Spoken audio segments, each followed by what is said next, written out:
Hello and welcome to May's meeting of the La Plata Electric Association board meeting. Thank you very much for attending. If you guys will, if everybody would take a moment and stand for the Pledge of Allegiance.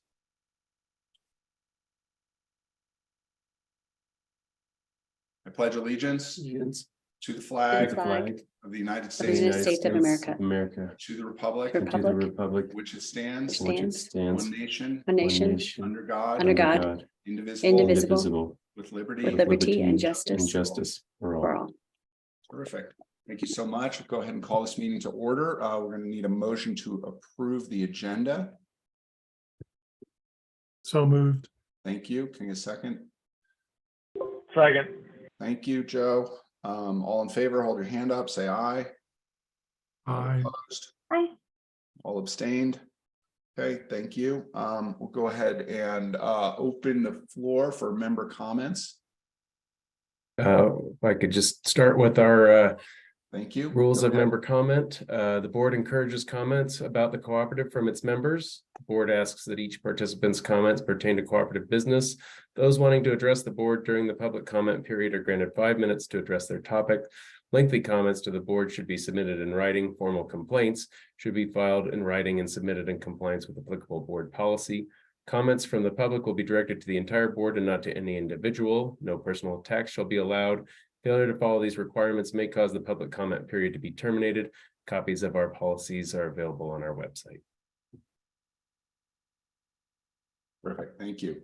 So with that, would anybody from the community like to speak?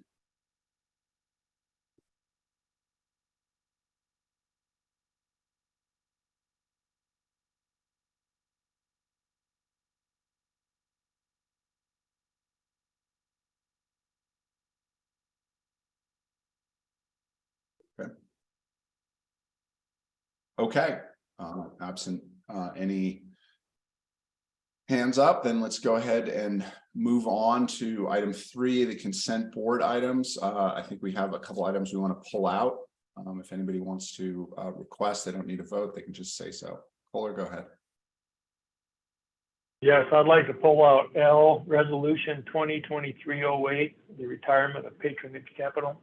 Great, we'll handle that one separately for individual discussion. Do we have any others? Rachel, go ahead. Yeah, if we could pull out Resolution 6 regarding real estate property.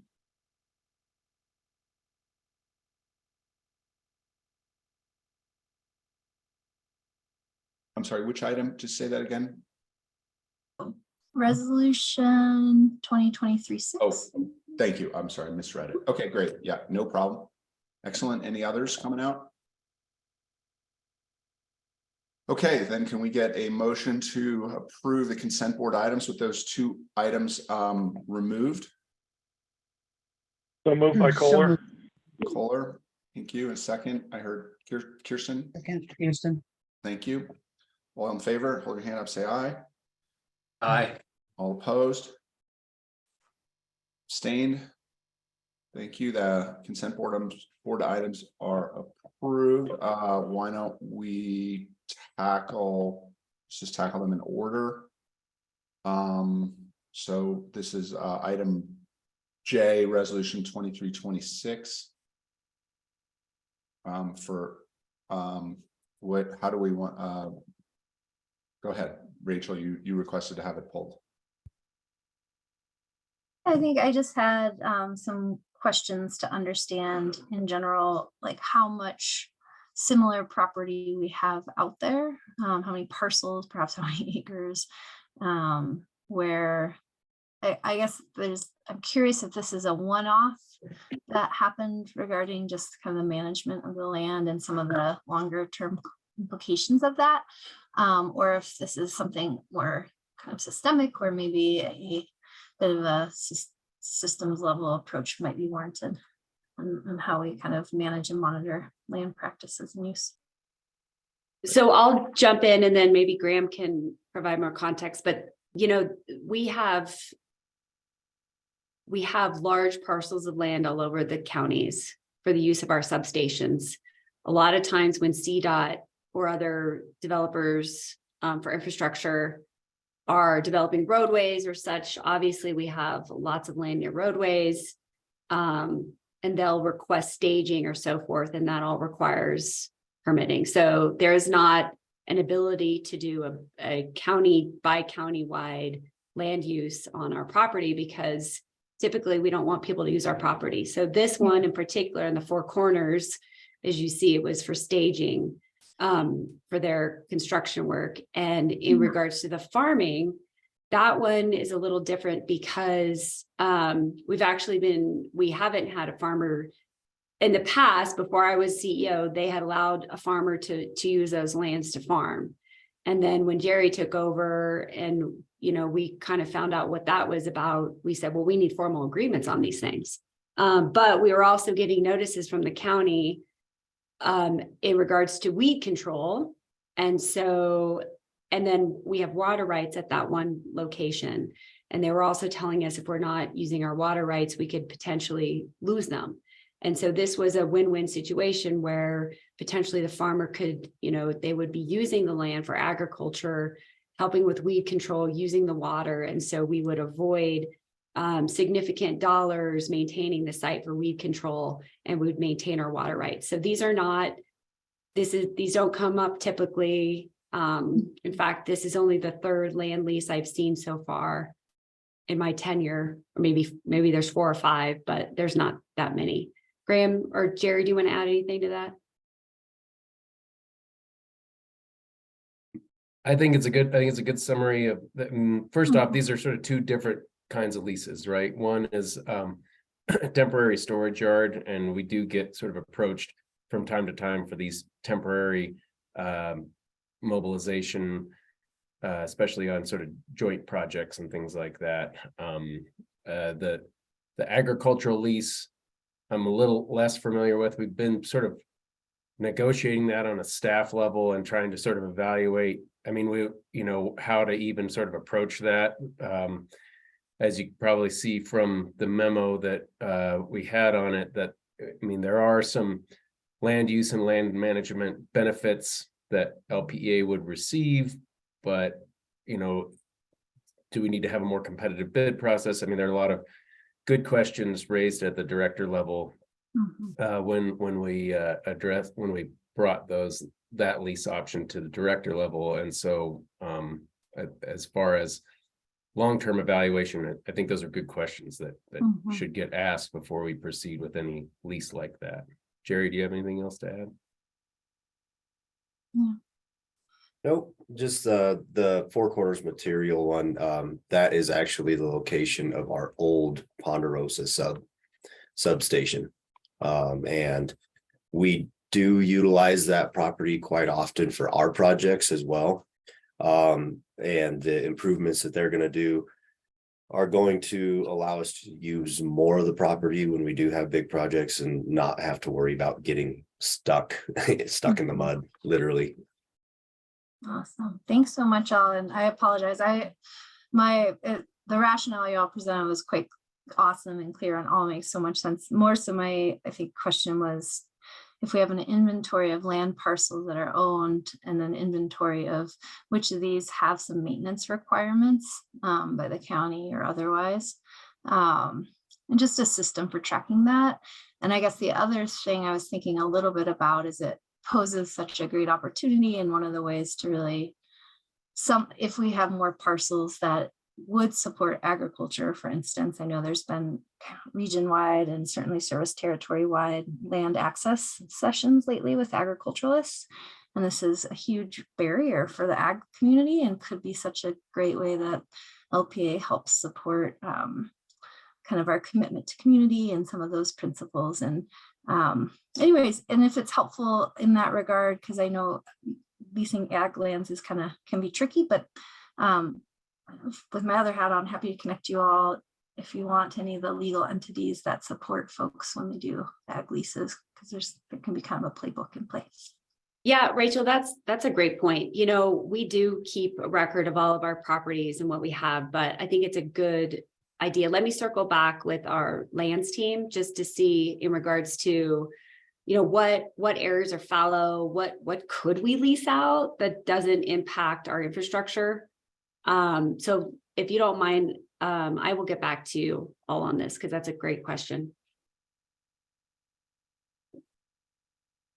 Okay.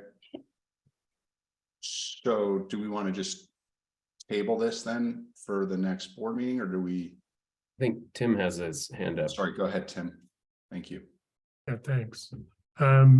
Yeah, first, I think Rachel's comments and ideas around optimizing utilization of potentially fallow lands that we have is a really good one. I really support that. Second thing is I will make a motion to approve the revised resolution 2023-06, which only includes authority to lease the portion of the Ponderosa substation for staging equipment, and that the other one is, I believe, being removed. And well, I'll make that motion to approve that and acknowledge that the original one included 2 leases. We're now not taking on the second one to have more research. I'll second Okay. Tim's motion.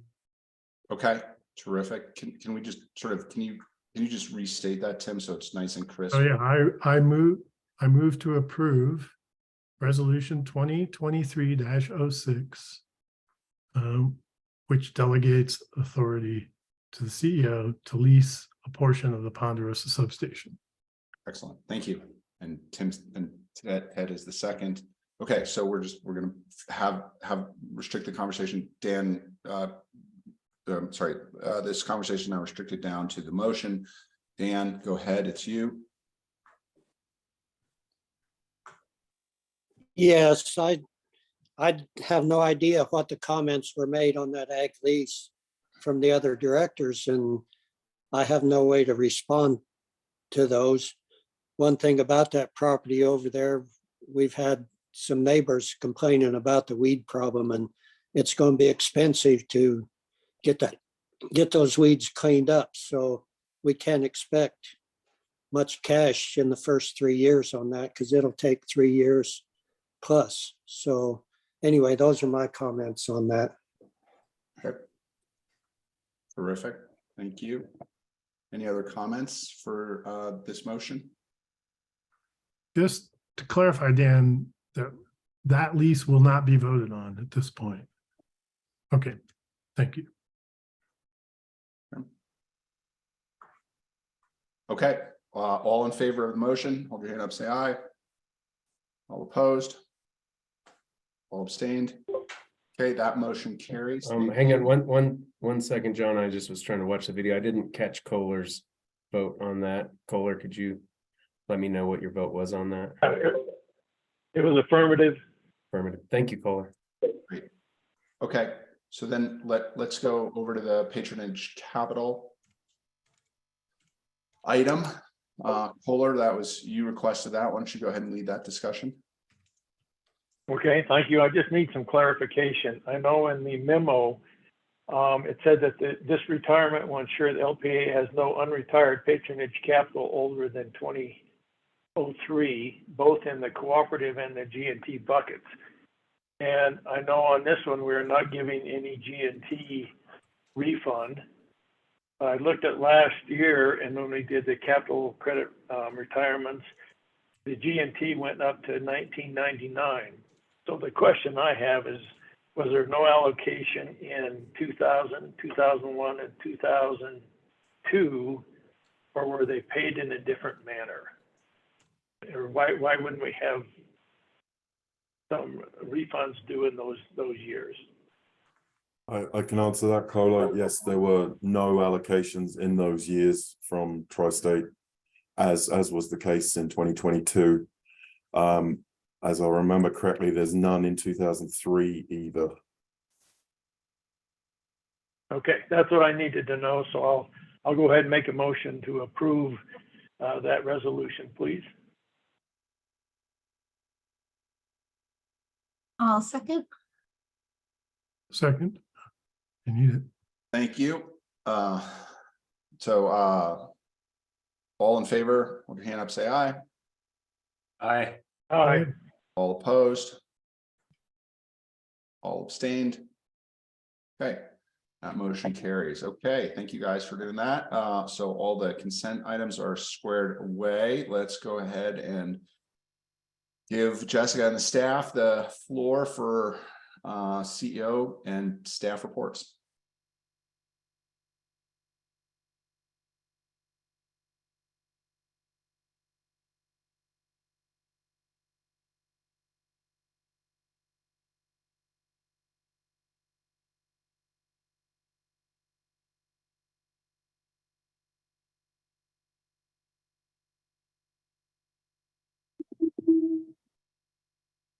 We can, but you're still muted. I can just hear you through the wall. Okay, now can you hear me? Yes. Great. Okay. All right. Good thing Graham can hear me through these walls. Okay, so this is the April 2023 dashboard. Good picture of LPEA at the Home and Range Show. All right, here is our dashboard. So unfortunately, we still have a yellow mark on the AC average system availability index item, but Jerry can talk about that later in the dashboard. Again, we get messed up with this because of the averages over the year. So we are still working on good ways to measure this, and just want to make sure that the board saw that the maps continue to progress in the appendix on these items. I think I just said progress for Carl. Wow, he's rubbing off on me. Okay, so then we've got cash reserves. We have another yellow on that. So Carl is prepared to talk about that during the financial slides on that one.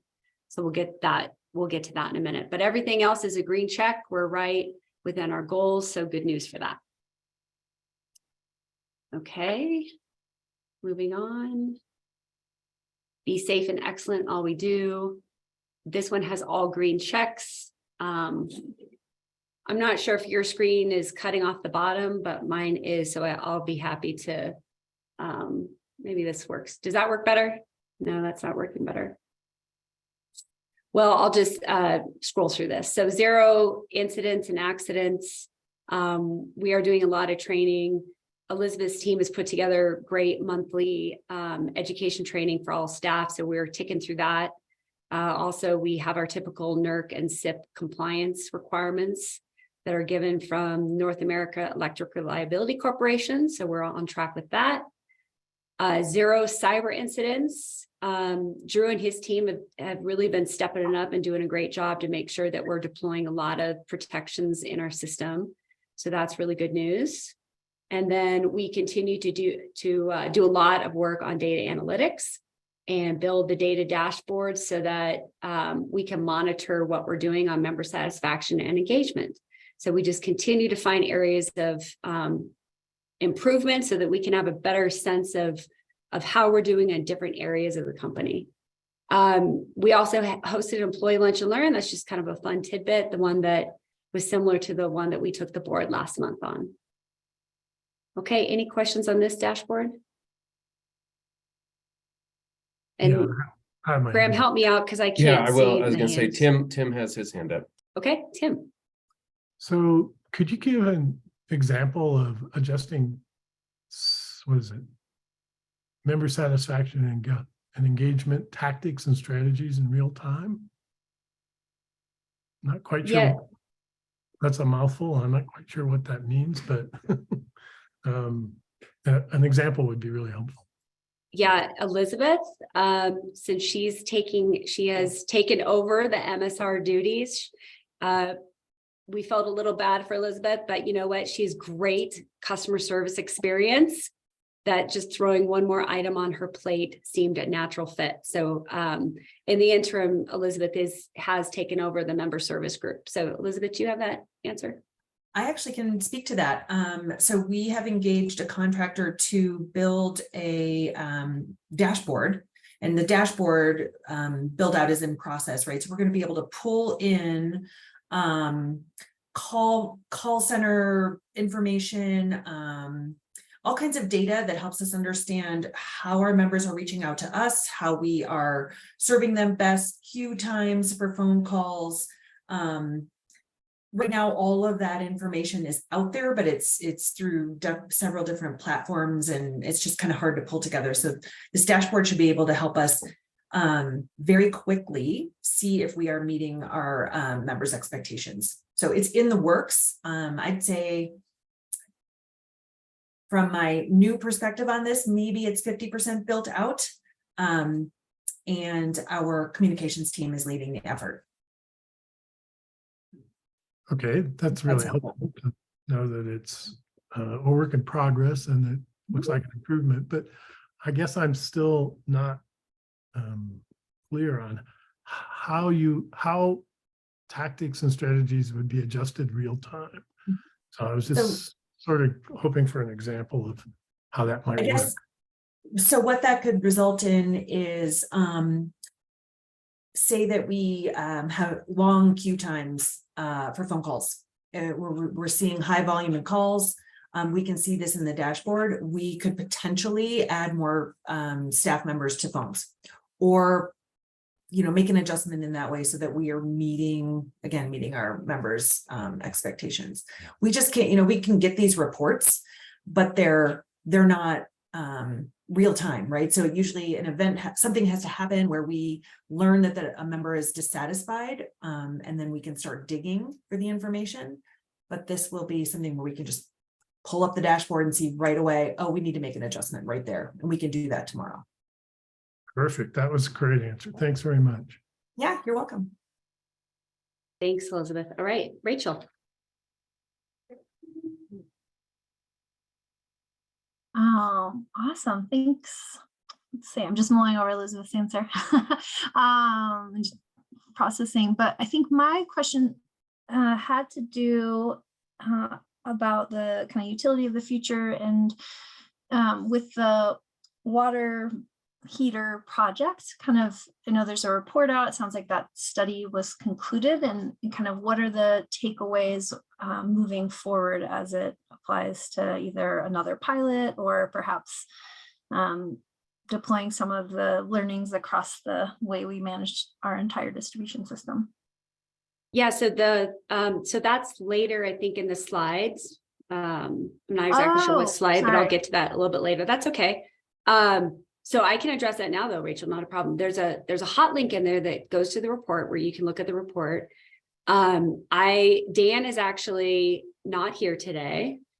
He's actually flying to Washington, D.C. to take his son to national competition for rocketry. So very exciting. The rocket team here, I believe it's Animas High School, won a national competition. So they're there competing. So anyway, Dan's going there. He is going, but he told me he would be able to give a lunch and learn to the board when he returns to give lessons learned on that. So long answer, but I thought I'd also explain why Dan is not here. So we will definitely do that and give you kind of a bigger context about, okay, what did we learn from here? What are our next steps? Where do we think we're going? Does that help? Okay, great. Sounds like Thank that you. career is going to skyrocket. It will. Go to the next one. Hopefully they win the competition. Right. Okay, keep the lights on. That's the limit. So we're in compliance with our wildfire mitigation plan. Jerry's going to start adding a little more context on that bullet and future dashboards about, okay, so how far along are we in regards to our target for completion for the end of the year, just so that we can give a good estimate to say, hey, we're really on track, we're ahead of schedule, we are behind schedule, just so that the board knows, this is where we're at in regards to meeting our wildfire mitigation plan. But so far, Jerry's crews and Garrett's crews have been doing a great job getting a lot of these reject poles replaced out as soon as possible, just so that we can anticipate, because we're anticipating, every spring the winds are coming, outages. So we want to get a lot of this maintenance done quickly. So good job on that. We're right in line with our budgeted capital projects. We've already completed 2. We're kicking off some other big ones this next month that we'll report on next month. And then again, we'll get to a little bit more on the safety AC, but managed 44 unplanned outages.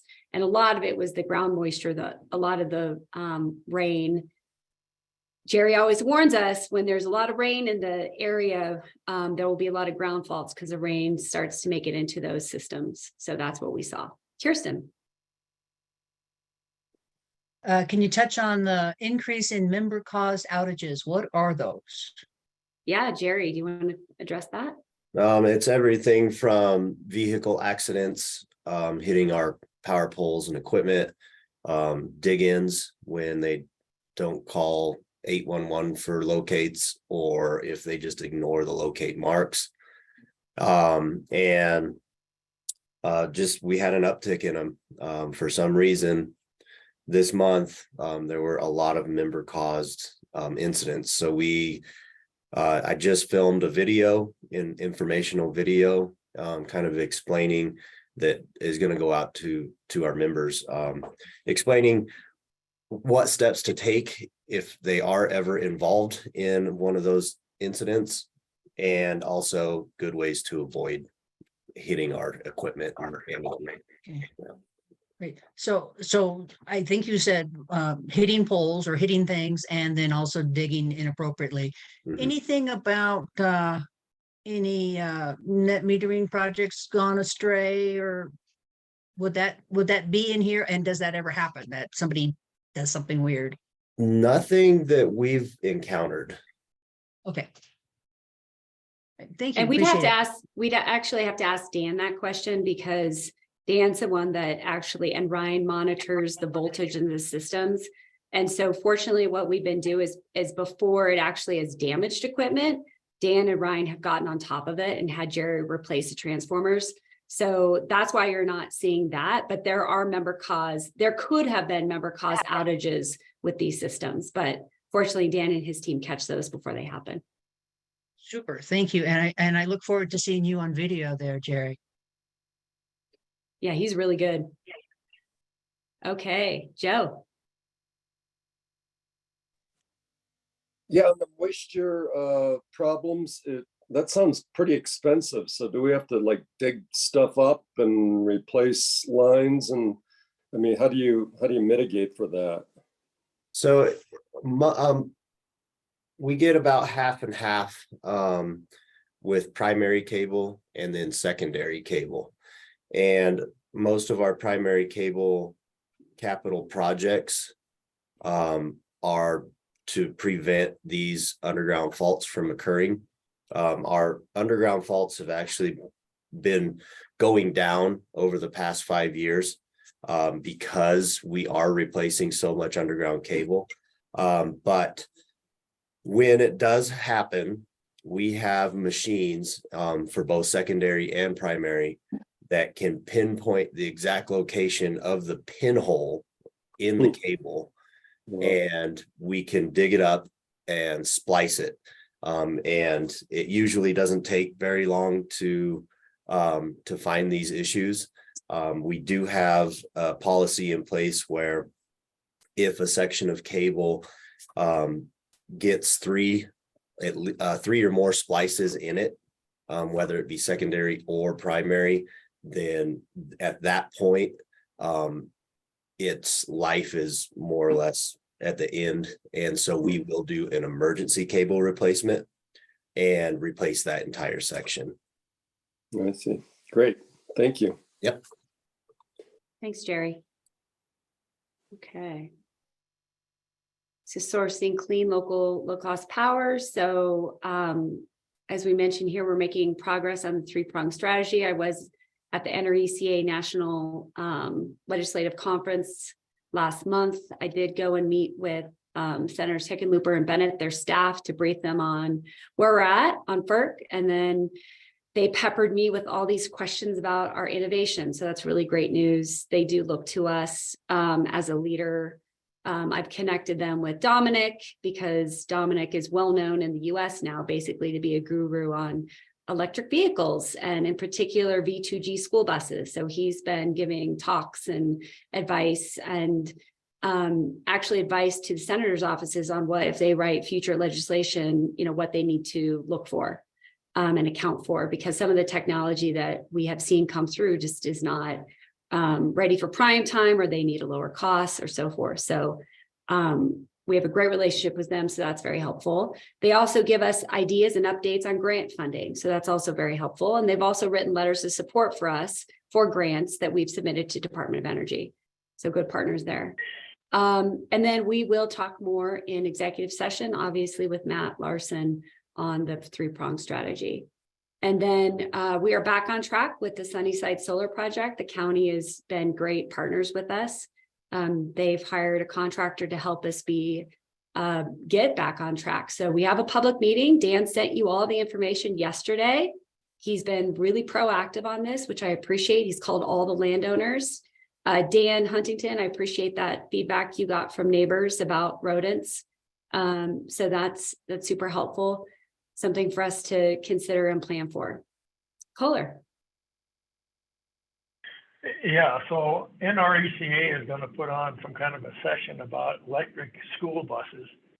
And what they did on their LinkedIn page is they had a really nice picture of LPEA's electric school bus. So it's a big feather in your hat. So just wanted to bring that up. That's national. Thank you, Kohler. Yeah. I'll have to check that out. Yeah, I think one great thing about it is we've had a bunch of the school districts ask us to help them. They're trying to replace their fleets and they're wanting to replace them with all electric. So Dominic is now working with a bunch of schools to help apply for grants for those. So that's great news. The fact that the schools are being more proactive. Like Adamus High School wants smaller buses, and then actually the football team at DHS, they want to get an all-electric commuter, one of those big touring buses for their football team, and wrap it with, talk about being electric and clean. So we thought, okay, anything we can do to help these folks with saving costs and maintenance costs, and then getting those buses. We're going to try for those grants. So more to come on all that. Okay. All right. Be a Trusted Community Partners is a great picture of Elizabeth. I believe that was at Fort Lewis Career Fair.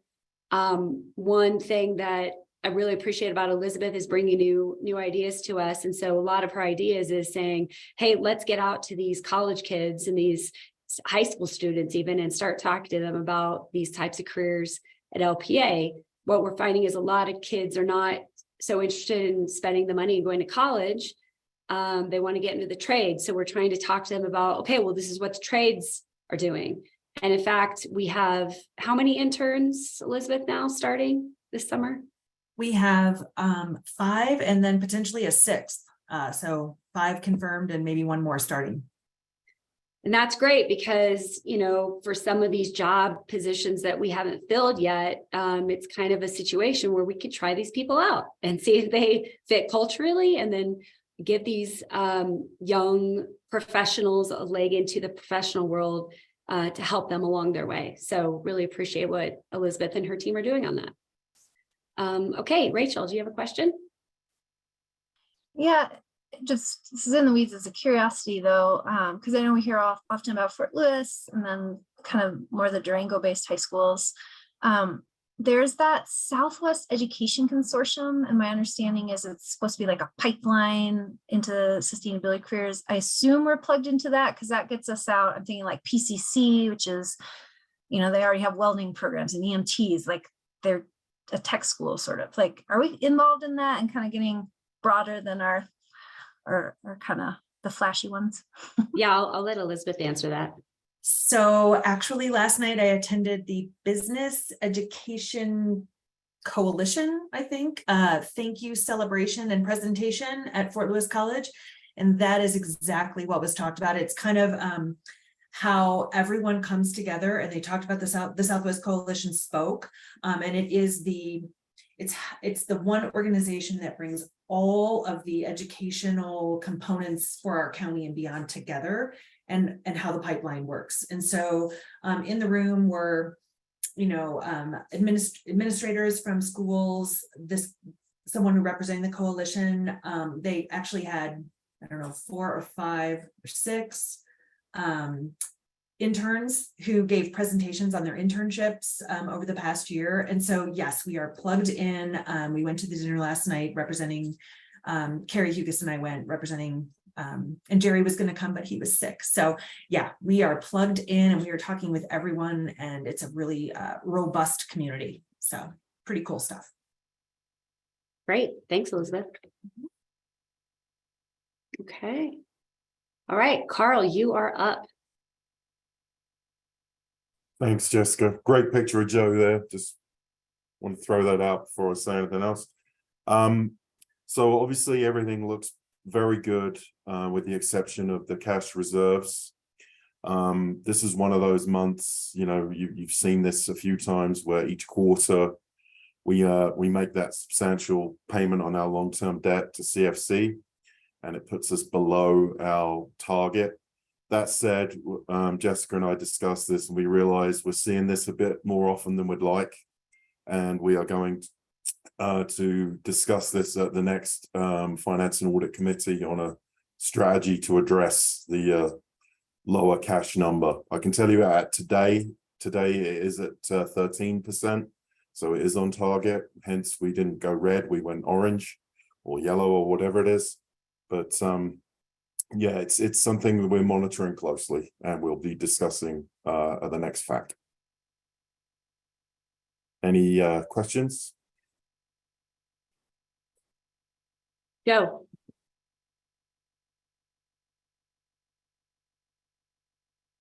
You're on mute though, Joe. There Okay, you go. sorry.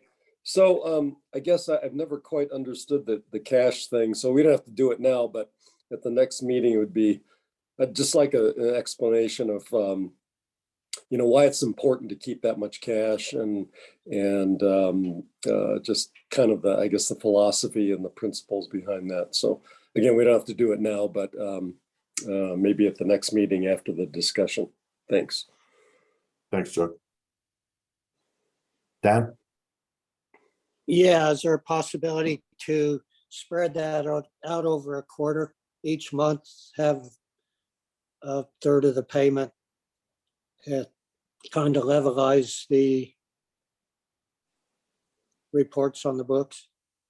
I believe we are on a set schedule that it's the way that loan was structured in 2017. I believe restructuring it's quite hard, but I can always ask. So it wouldn't do us any harm to ask CFC. I don't mean with the bank, but on our own books.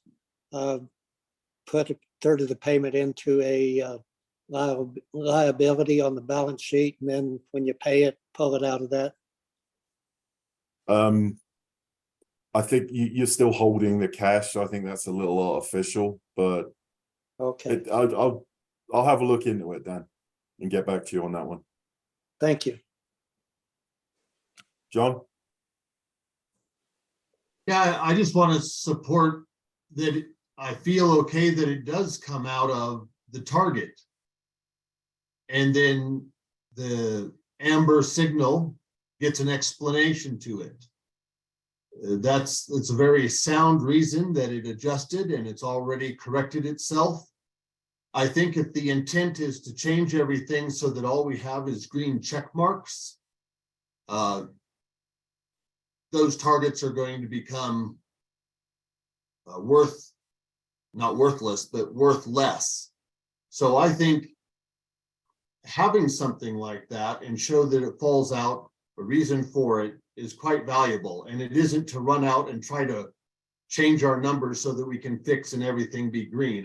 I actually think we would miss an opportunity by doing that. So when you have your meeting to talk about it, I would caution changing a threshold just to get a green check mark. Thanks, John.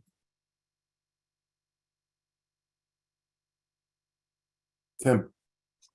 I don't know if this is the time, but I'm looking at one of my favorite sheets, the performance statistics, part 1 is on page, what is that?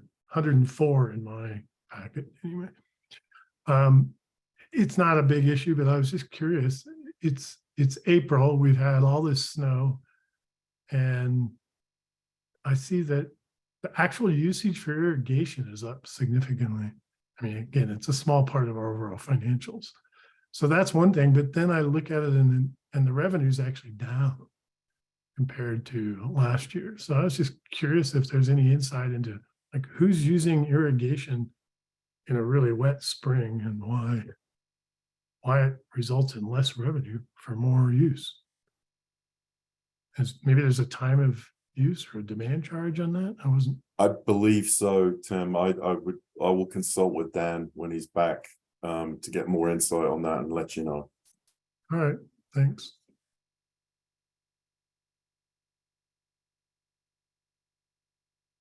Okay. All right. Tim, did you have any other questions? I'm just okay. lowering my hand. Thanks. Great. So we'll get back to everybody on those. Thank you. All right, and prepare for our future.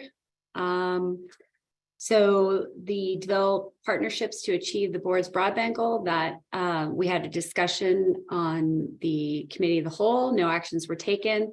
There'll be more discussion this afternoon on that. We are still in the queue for all these grants. I think as everybody knows, a lot of these take a lot of time to get through the system. So we're still waiting. But while I was in Washington, D.C., I did meet with the acting assistant secretary of energy efficiency and renewable energy. That's the group that put together the rules around these grants, and they would be administering the grants. And so it was good discussion about, what the work LPEA is doing. And again, they're asking us for assistance on feedback on electrification and heat pumps and contractor training.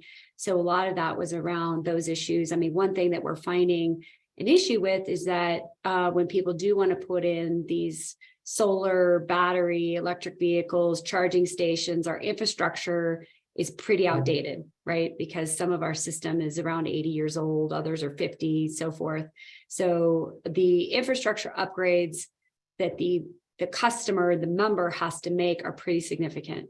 So that's something I don't think that the federal government anticipated much when giving grant funds. So we're talking to them to say, if you're going to give these grants to do this work, you also need to add additional money to pay for infrastructure upgrades as well. So for just a quick example, Ford Motor Company, they would like to supply F-150 Lightnings. Well, the only way they're allowed to do that by Ford is if they have fast charger station at their facilities. And they came in to do some feasibility work with us. And the amount of money it will cost to get the power, because they have to upgrade the system, is $300,000. So it's a significant amount of money.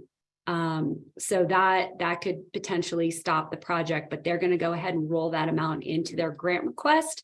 But unfortunately, now it makes the grant look that much bigger. So these are just some of the things we're trying to work with our members to help facilitate. Okay, Rachel. Yeah, I'm curious if with the IRA, it's so complex and there's so many facets to it. Is there a kind of a central group or an appointed office that's really helping with that navigation function for folks on the ground? I don't know if that makes sense. Like I remember with COVID, it was so confusing, like all these pots of money and yeah. No, that's a good question. The Colorado Energy Office is assisting. So I would say they're kind of the focal point for the state of Colorado to help figure out the details of how to navigate through this. But then also, the federal government has been hosting phone calls as well. So Tim actually forwarded us one of those, which we knew about, but I appreciate additional eyes on this stuff. So that is giving additional guidance on some of the rules around the IRA. And so they are hosting webinars on this. And then we also got it from the Colorado State Energy Office. So they're watching it. Also, when I was with Hickenlooper's office, they've gone ahead and they're going to hire a full-time grant facilitator, and they're sharing it with the state of Colorado. And I'd have to say part of it was because When the latest grants came out for electric school buses, Colorado only won, I would say, like 10 school buses compared to other states that won like 300. And so we were shocked that we're one of two co-ops in the nation that have done V2G school buses. And so we're ahead of everybody else. And yet our state only received a handful of dollars. And so we went back to Hickenlooper and said, hey, you know, what's going on? So they went into it and they found, well, because, and this is what Senator Hickenlooper told us when last month, is that they were behind the 8 ball on this because it is so complex, Rachel. So that's why they've decided to hire a person that's going to help facilitate these grants shared by Colorado State Energy Office and Hickenlooper. Awesome. Yeah, and I think that's just really good feedback for the undersecretary, or anytime you get to talk to the folks administering this, because I know that spans the different sectors with these federal grants. And in general, Colorado doesn't receive a high amount of them because they're too complex. Yeah. And so if they can put any of their money, just like Hick did, to Mm-hmm. things like that, it's super helpful. Yeah, great. Thank you. Joe? Yeah, I just wanted to say it's really helpful to hear our interaction with our Colorado politicians. I think it's really important that, you know, you're letting us know, or you're letting them know we're on the map, and there seems that they're hearing us. So keep up the good work on that. Thanks. Great. Thanks, Joe. All right. And this is just a really fun picture. We had our first ever Bring a Kid to Work Day on the National Bring Your Kid to Work Day event. So we had a bunch of kids come, and that was a great event. We got to meet lots of folks. People are finally coming out of COVID. So that was a really great educational day. So appreciate Elizabeth again and her team putting that on. Okay. Any other questions in the dashboard before I turn it back over to John? Tim. Yeah, I don't know, maybe without Dan here, this might have to be shelved, but you know, we went through and approved a different tariff for these DC fast chargers a year or two ago or something. And I'm not sure, you know, what has been the result of that at some level, you know, sort of has it been used much? I mean, there is that was our rate to provide power through these. And I remember the conversation like then, and what you've just indicated here, which is the infrastructure to put one of those in there is very expensive as well, and really needs a grant for, I mean, I don't think Ford Motor Company's local dealer could put 300K into that easily, right? That's a lot of cars. Anyway, I'm just curious, you know, how that has been working, if it has been working. Is it sort of is it really kind of producing a result that we talked about? I think it was like a year and a half, 2 years ago. Anyway, at some point, I think I'd appreciate some kind of update on what that is, and what are the issues if they still remain, and how can we address them? Yeah, great question, Tim. I will work with Dan and we'll get back to the board on that. Perfect. You know, I've had, just as an FYI, I've had a couple of other co-ops ask about that, and they're struggling with how do they build a rate, how do they do this, similarly to what I think we went through. And I just, I don't know, if that was successful, we might be able to help others as well. If not, then I'll look at it. So thanks. Perfect. Will do. All right, Rachel. Wait, I think I understand. Never mind. There's a clarifying question about a chart, but I think I figured it out. Okay. Love that photo. I know. That's a great one too. Okay. Back to you, John. Okay, thank you. If you do find yourself with any extra F-150 Lightning chargers, please let me know. I'm happy to help with that problem, should you have it. Okay. All right, so that wraps up CO and staff reports. to go ahead and push into item 5. We are doing pretty good on time. Board action agenda, finance and audit committee update. Let's start there. Righty, I have a report there in the packet for everybody. We had a great discussion at the meeting, and so we discussed both capital credit and the new proposal that Dan has been working on for the solar installations, and hopefully everybody had a chance to read that memo to everyone. Do anybody have questions? Does anybody have questions? I can't even talk this morning. Tim. So not a question, but I appreciate the report. It was very helpful. Just a couple of things to note in there. You listed yourself and Ted. I was there as well. I did. Oh, how in the world did we miss you? That's all right. I don't blame you for wanting to wipe that memory. My apologies.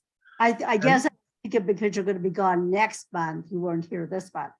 Right. Yeah, I won't be there for the next one. Yeah, Tim was here. The other thing is that in the first page, way down, proposed changes, number 1, that around the additional monthly compensation for the capacity that they provide, that just note that it would only be there if it's controlled by LPEA, right? That was part of Dan's presentation. Yes. So just to clarify that. I think you did later, so I just kind of want to make sure everybody understood that. Right. That's kind of in that parentheses, a couple sentences up. But yes, that needs to be LPA controlled to get those benefits. Under the proposal, yeah. Thank you, Steve. Mm-hmm. Rachel. Yeah, thanks for the report. I found it super helpful and informative. I was curious about the we went over our 5% cap, and in the grand scheme of things, we had more draw on power, so that was a lower. What is, I guess the question I'm trying to figure out here is what's driving us over 5%? I know we have a contract that takes up the majority of our 5%. And so what are the other sources that push us above? Well, that's a really good question. And again, that would probably be one for Dan. But I think it's just that because we have so many other people generating solar that is beyond the 100% that they use. And so, he was talking about a lot of the systems, even residential, are sized 120 to 150% above what they are being used, especially on the commercial side. So I believe that is the answer to that, but you might want to hold that and ask him again next month. Carl's shaking his head, and I agree that so you nailed it. The other issue with that, the 5% though is that every year it changes depending on our load. So our load is actually dropped. So then because we have so much excess solar and that other contract, that the line changes where the 5% is. So it's not just a stable set 5% line. It actually changes depending on our load. So because our load dropped a little bit last year, that's why we had to pay so much. This year, the load went back up, so we didn't have to pay as much. So I hope that helps. It gets a little complicated with the calculation, but Sue is correct.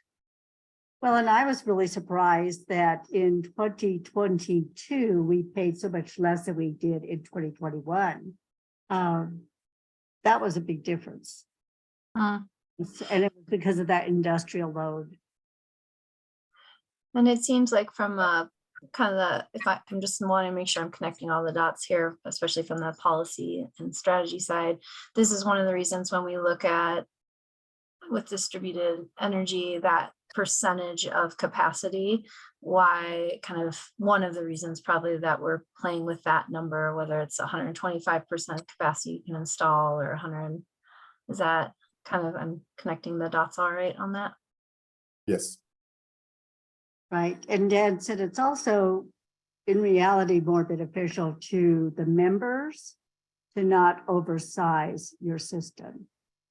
So there was some discussion about that as well, and hopefully going into the future, I think Dan, he pointed out that he's meeting with all of these solar installers about these changes. And I think that going into the future, the hope is that those installers won't encourage people to oversize as much as they have in the past. Tim, did you have other comments? Yeah, I mean, I think the big driver here really, and this comes from discussions with Dan, is really the overall load, and the load usage has changed, like Jessica just said. So that is the biggest driver. You know, when we have net metered systems, that doesn't necessarily raise the load number, whether you have excess or not, right? Excess does count against that, but I'm not sure that that's the biggest driver. It's really the size of that load, you know, the changing line, right? The other thing is, I think the changes we made around rates and capacity and demand are less of a factor on this than the overall energy usage, although it is a factor. So if we're using pure watts, right, regardless of what time, I think that sets the baseline more than the capacity. So, because you made some reference to capacity. Anyway, I don't know if that's helpful or not. Yeah. Right. Any other questions, comments? Ed? Yeah, just my takeaway, I mean, there's a lot of details in there, and obviously Dan's extremely good at that. But the biggest thing that I took away from that discussion, the fact was how proactive we're being as staff, and how much that's appreciated. So this is coming to FAC, you know, super early, at an early stage. I mean, obviously staff's done a lot of research, but they're presenting ideas about how this might work going forward. And there are a lot of steps between here and essentially like a tariff change. But you know, they could just drop this tariff change on us at the last minute, and we would struggle to figure out how did we get here and why are we doing this? And they're not doing that. You know, they're really bringing the board along in the right process, starting with the FAQ and then having it presented to the full board. So it's greatly appreciated on my part, you know, how staff is including the board in this process. And then also just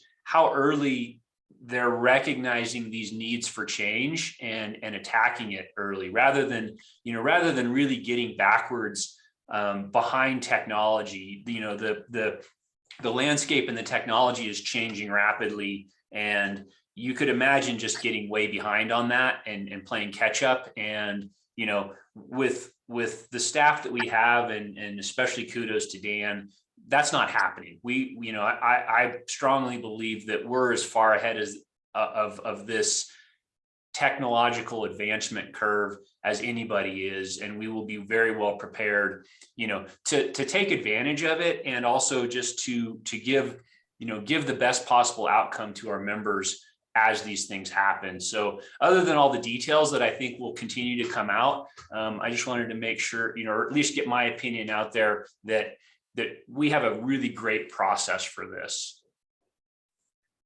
Thanks, Ted. I totally agree. You know, Dan has presented bits and pieces of it now twice to the FAQ, and we'll continue to do that ongoing from here on until we get to that process where it will come to the board for that final review and approval, and then the 30-day clock starts for public notice. All right, I don't see any other hands, John, so it's back to you. Great, thank you. Okay, community broadband. Tim, go ahead. So yeah, I'll make a motion to pass resolution 2023-10 that Graham distributed a little bit ago, and that we discussed in the committee of the whole meeting. Okay, I'll second Tim's motion. Thanks, Ted. All right, let's open the floor for discussion. Kirsten or Tim, Tim, why don't you lead the discussion? Kirsten, you have a question? Yeah, just so we can have it complete for the meeting record, which is, I guess, the recording. Can you read what it is? Or I can Or share what my is the- screen. That would be great. Thank you. Everybody see that? Is that large enough print? Yes. You'll have to scroll it as it goes on. If we could just take a minute to let us slow readers go through it too, that'd be helpful.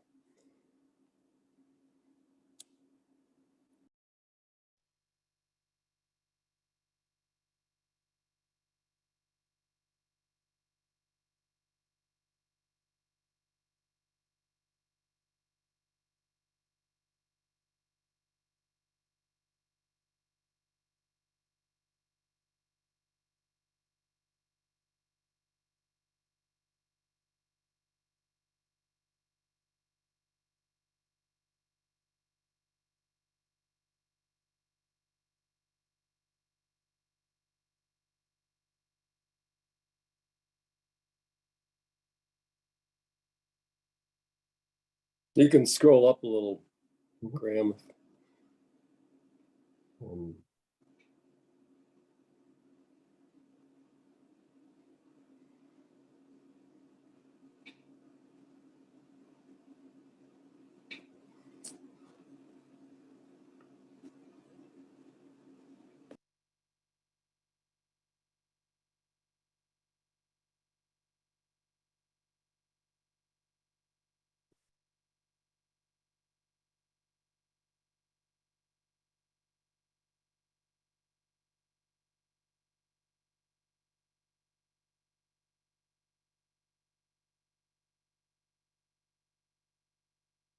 Everybody okay? Able to read that entirely? I'm good. Maybe, yeah, I guess any other questions or comments? I can't see everybody. Graham, maybe it'd be great to go back to the Hollywood squares or something. Thanks. All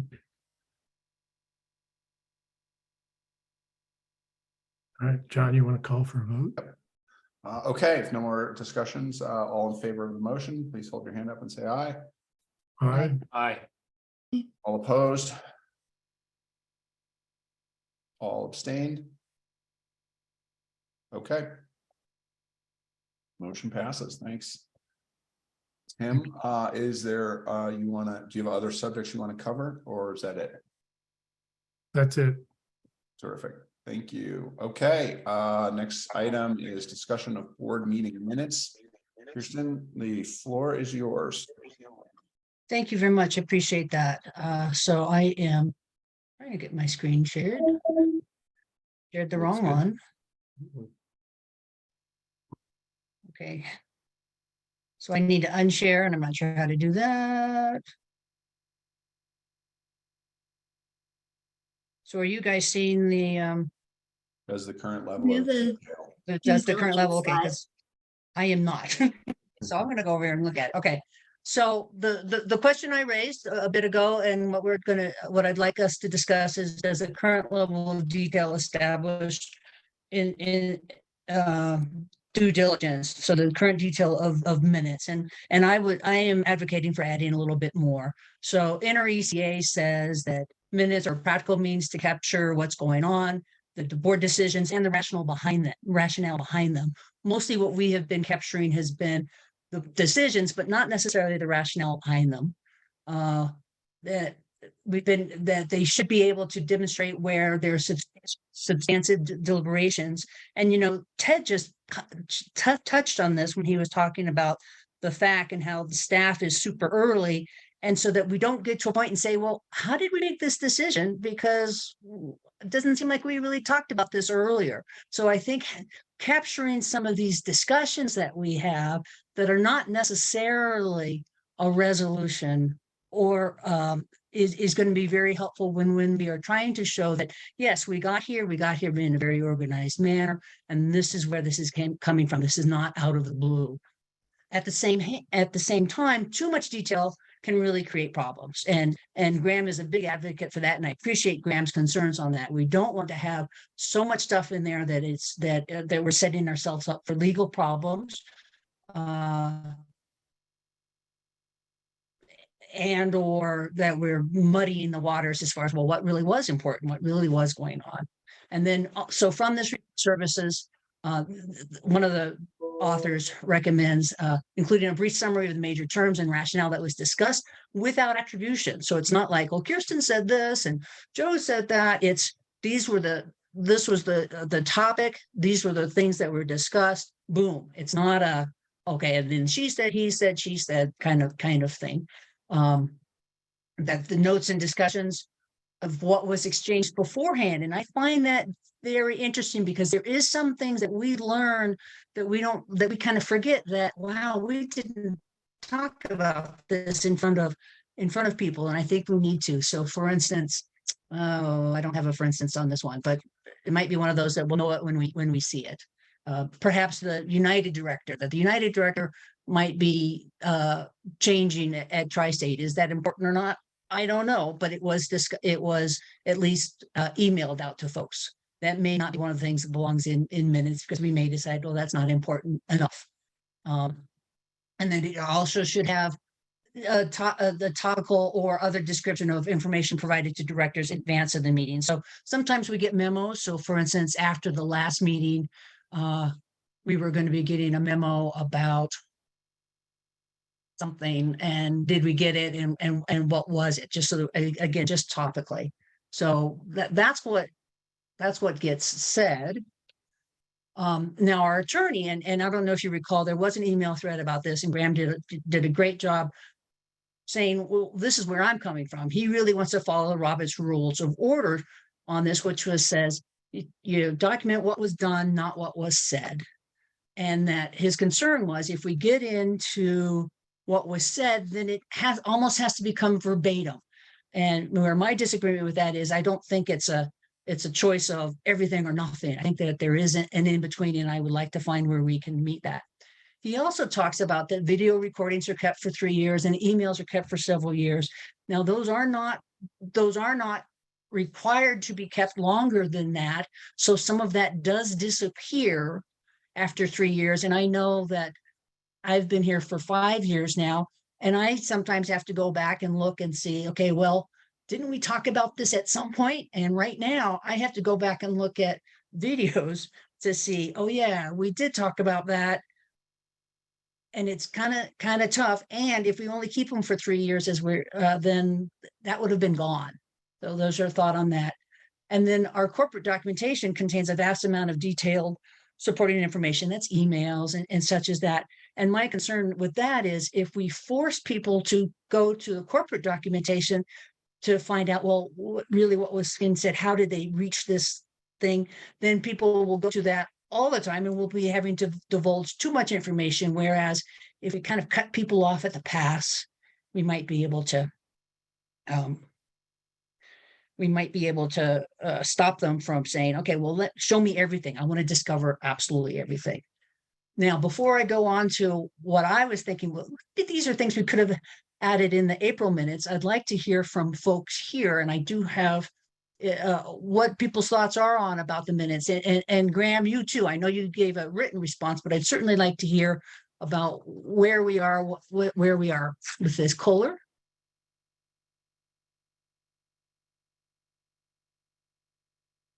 Kohler, volume.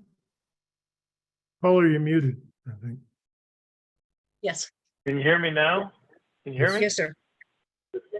Okay, so my feeling is that the minutes that we have now are adequate. I don't see any changes in that, and the reason that I think that they're good and solid is because they're also tied in with video and audio.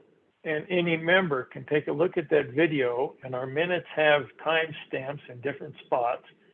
They can look back at that video, and also what they can do is, with no really no effort at all, they can get a written transcript of everything that was said on that video and audio. That, with the minutes we have, I think is more than sufficient for what we need to do. You mentioned the legal part as far as putting too much in there. Sometimes I wonder that with the audio and the video, but I believe it shows our due diligence. That was one of the points you were making. And I think it has everything that a member would want to find out about what happened in the meeting. Everything said, and it could be in the transcript. So I kind of like it the way we have it. Thank you. Thank you, Kohler. Rachel?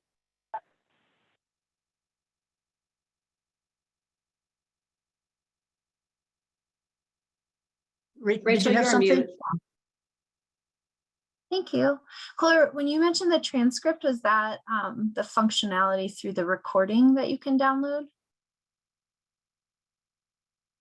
I think I don't know. All I know is I didn't know about it until last month, and somebody hit me up on it because they didn't see the link for it. And I don't know if that's a link thing with YouTube or what it is, but it actually is just a button you can hit, and then you got the transcript. So it's like an AI function. Yeah, Rachel, what we I are, don't know if we're it's trying AI to, or not. no, this is all ADA compliant information so that someone can't hear or they can't see or whatever. We try to provide as many multiple ways for a member to get the information from board meetings as possible. So Kohler is correct. It's printed out, can be. And I guess what I'm trying to figure out is because I find the recordings challenging. I'm just in my own work with this. I'm like going back and I'm trying to find the why of things and remember the conversations. I remember some of the threads, and the recording piece is difficult for me. And so I imagine it's harder to navigate just as a member. I actually really like having a synopsis in the minutes of kind of the rationale behind why we came to a decision or how, just from a functionality. And I think it's hopefully it wouldn't be an overburdensome way to just get something out there in quick format for people to really understand not just what's happening, but why and how. But I'm curious now that I know about this transcript function, is that's LPA staff already having to write all those things up, or is that it's an AI function and it kind of just listens to the recording and downloads the whole script? Rachel, that's what I believe it does, because we don't write it word for word. It's taking what is said and putting it in written format automatically. Yes. And actually, I mean, one point that you also made, Rachel, I understand about the recordings, but oftentimes we all as staff go back to the recordings to get also what's happened. So I appreciate what Kohler pointed out, that we by the board suggestion, we added the timestamps, and that's a really useful tool. You could compare that with the agenda and then go to that section of the board meeting. And Graham does that often, and so does Janelle and myself. So that if you haven't seen that or haven't used that function, I would encourage folks to use that function because it's very helpful. And I would also add that, earlier when I was in my early years as a director, our minutes were very long. And then it really created problems as far as the interpretation of exactly what was meant and what was said. So I think we have to be very careful with that as well. Thank you, Kohler. Sue? Thank you. I would like to see the minutes be a little more detailed. However, in saying that, and I wasn't aware of the transcribe feature either, but that if we do keep the minutes as they are, perhaps another suggestion would be to keep the audio longer, like instead of 3 years for 5 years, because a lot of history does repeat itself. So it's kind of nice to be able to go back and see what the discussions were. The other comment that I have on the recordings, though, is I've had a lot of members say that the audio parts of our minutes or of our meetings they can't understand or hear when they go listen to the, to the meetings online. Especially like last month when we had the in-person meeting, that it's really difficult to hear board members' discussion on the recordings. So just that as a heads up going into the future. And then if we do leave the minutes as they are, I would like to see us keep those for a longer period of time. Thank you, Sue. Joe? Yeah, Kirsten, yeah, I'm not quite sure on this one, but a couple questions just for you. Have you looked at what other co-ops do in this regard? Yeah, this actually came up through at an NRECA course, and in Okay. fact, I think it's one we've all taken, the basic governance one and the importance of minutes during it. And this, my brief basically came from NRECA, which is what other electric co-ops are doing or are recommended to do. I know through the I can't tell you what the Colorado co-ops do, and perhaps we could get something from that from Holly in the future. But I know from the director advisory group, when I asked them about this, it came up all over the map. It was as wordy as we have, which I didn't like either, and as unwordy as we have now, which is just basically resolution A, B, and C type of stuff. So it's all over the map to answer the question, Joe. Again, I'm talking about what the recommendations are from NRECA about this. Okay. My second question is, excuse me, just for an example. So the resolution we just passed, we really didn't, there really wasn't much discussion about it. How would you see that summarized in minutes? The broadband resolution we just passed, how would you see that explained? I would like a minute spot. I'm just wondering. Yeah, I'd like a minute to think on that. I'd certainly, you could maybe give an example better of some of the ones we passed earlier today. So for instance, the 2023-06, when there was questions, the land lease rationale, and there were questions about, do we have a land inventory with maintenance requirements? And that the CEO is going to circle back on that information, that there were concerns about the ag piece of it. So the ag portion of that was pulled, and that there was discussion about that this is used in other places. That we have a lot of land, but we have to be very careful in how we use it. So perhaps those are 3 points of detail on that we thought about it. It wasn't just oh yeah, boom, we're going to approve it. So is that a helpful example? I can't write 2026. I kind of thought through. I didn't think through the one we just did. Yeah, and I mean, and that one makes sense. The one we just passed would be, I guess you just publish the resolution itself, and people would have to infer from that it was a majority vote. I guess one concern that I have is that I'm not sure. I hate to say it, but I think this might fall to Janelle to do some of that summary, but it would put more of a burden and pressure on her. And I'm just wondering if that's something that's appropriate as she's trying to, kind of keep the meeting going in the background. So I think that's something we have to consider, like who would actually do that summary.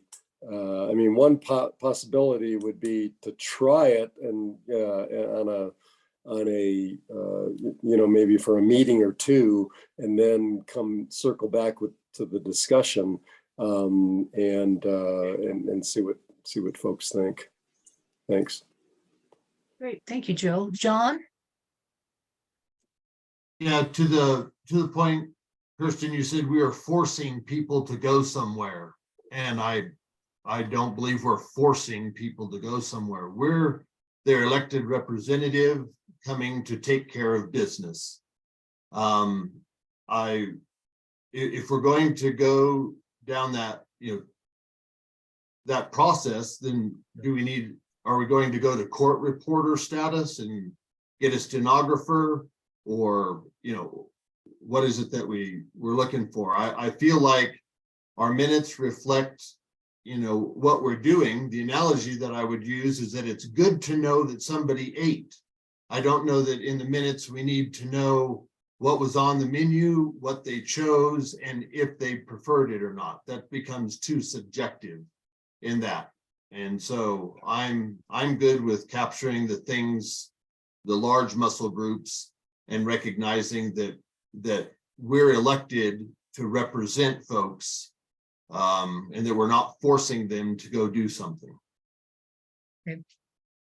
Thank you, John. Ted?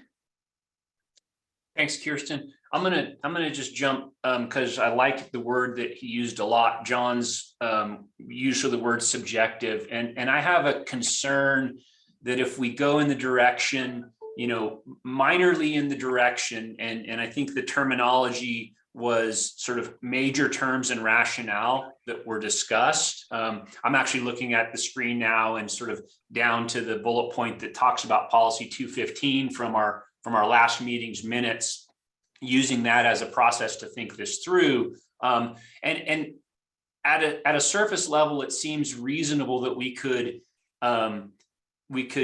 annotate the major terms and rationale, but I see it as sort of an unending rabbit hole. Somebody has to decide what those major terms and rationale were. It's not at all hard to decide what we did. And that's what we're doing right now, is we're recording what we did.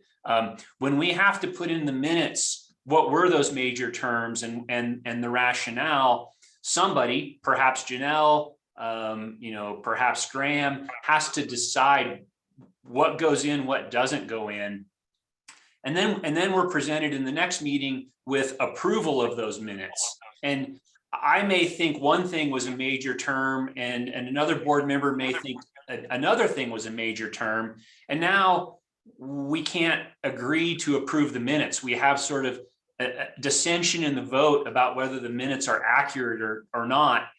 And the rabbit hole then comes in because now we're required to include the major components of that discussion. Why did we or did we not approve these minutes? And so I really feel like we're in a good spot. We're doing, and of course I'm taking a lot of Graham's advice on this. We're doing what we need to do. We're doing what we need to do to comply with good minutes. And I'm okay with that. And if we're trying to do something better for our membership, better for transparency, I think outside the minutes is really the best way to do that.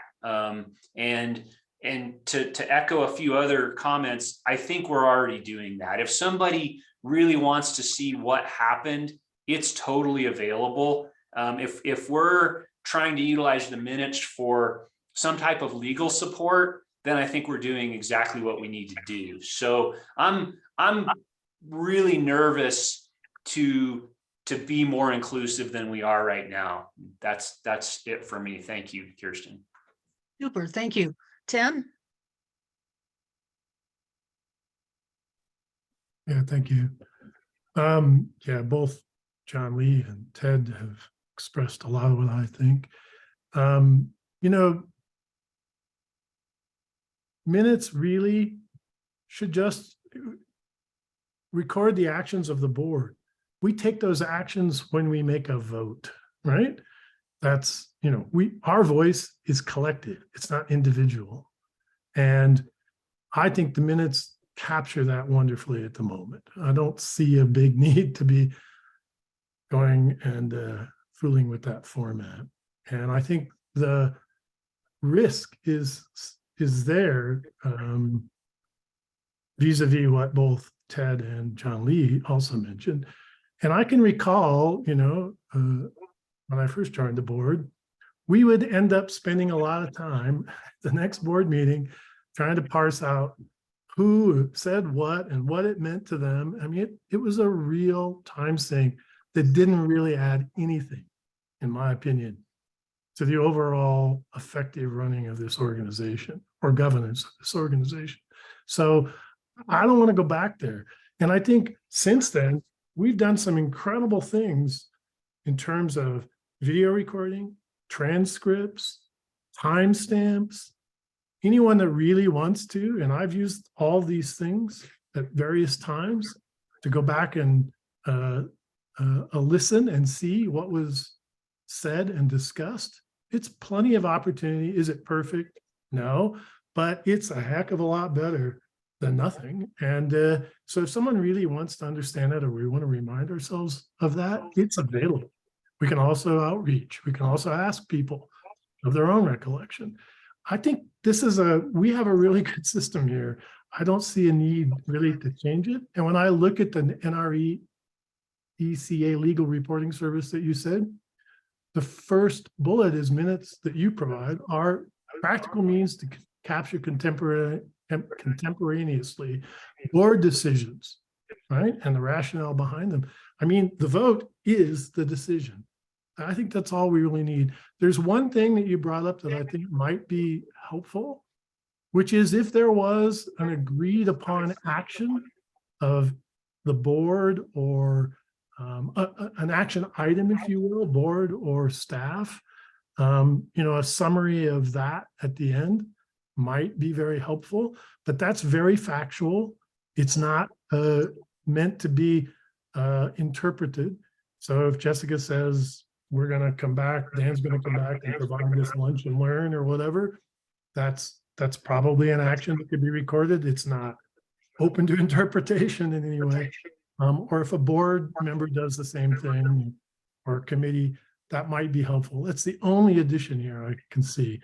It's really about actions. That's all. So I really don't support any other changes. Thanks. Super. Thank you, Tim. John?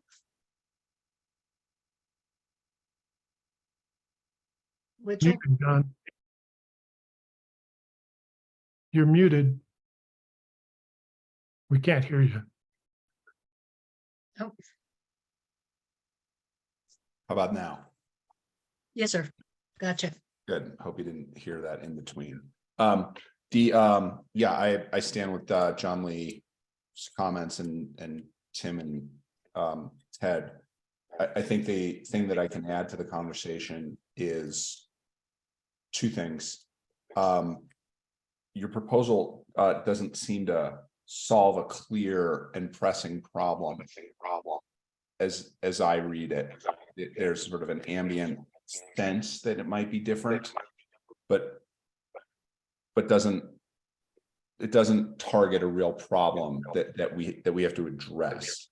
The meeting minutes exist because they're required by law, and all corporations of every shape and size are required to do this by law. And the law is pretty clear on what the minimum requirements are to do that, and we more than meet that requirement. Expanding the meeting minutes in any form will increase the probability that there is a disconnect between what is recorded in the meeting minutes and what actually occurred in the videotape.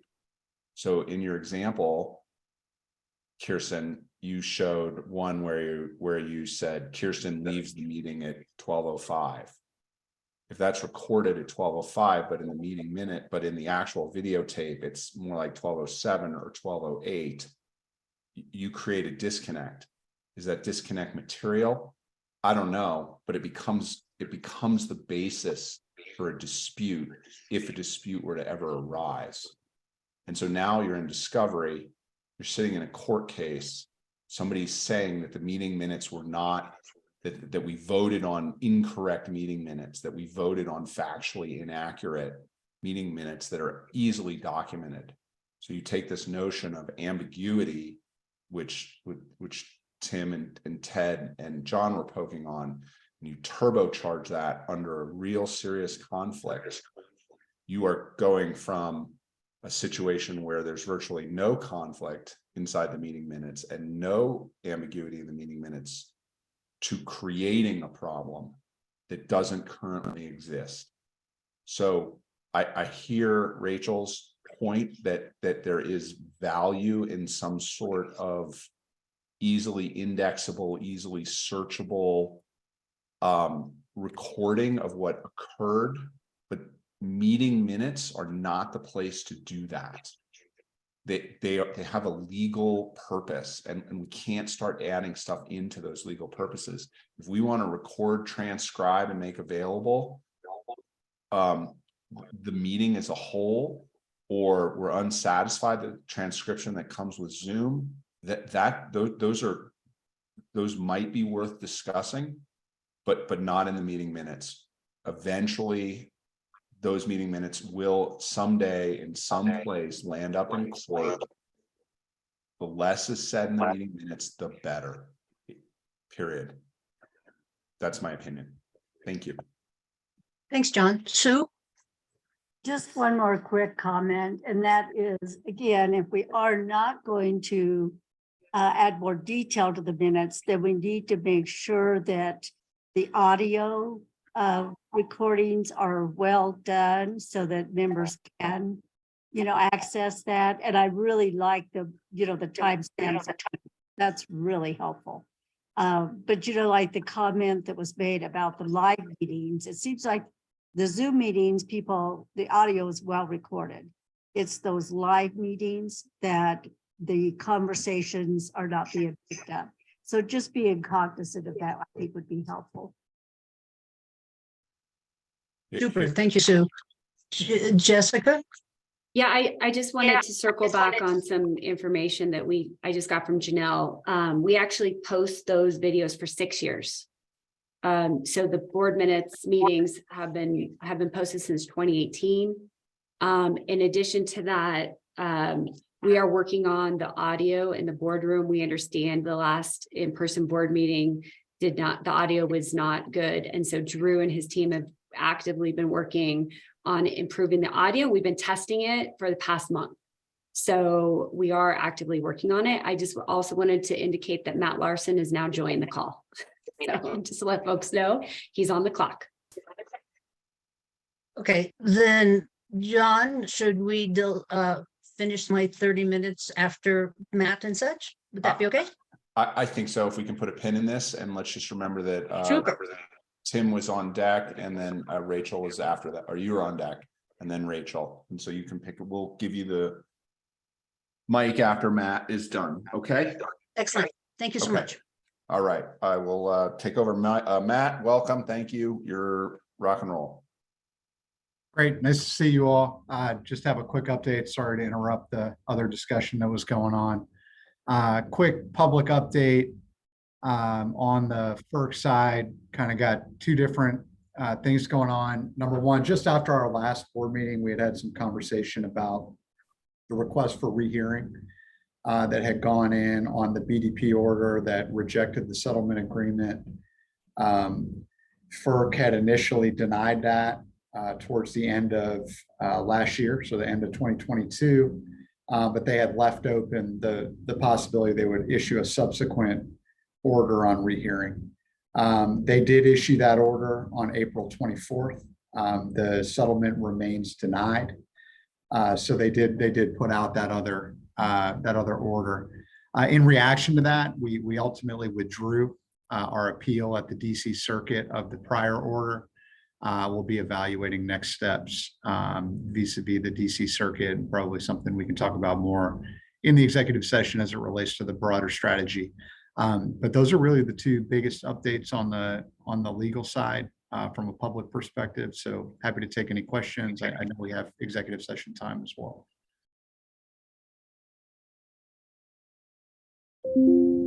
Tim. Yeah, sorry, I'm trying to write while you speak, and I'm not very good at that. So could you just repeat? You said we withdrew our something in which venue? I couldn't catch that. Yeah, so we had brought an appeal along with Tri-State and the other BDP entities of the order denying the rehearing request, the initial request. in that order, FERC had left open the possibility that they would subsequently do another order addressing the request for reconsideration in the future. They issued that order. It's still denied. Our appeal was on the prior order. Therefore, our appeal has been withdrawn, if that makes sense. I know it's a little convoluted. Right, sounds like kind of legal I's and T's kind of thing. Correct. And Good way of putting it. and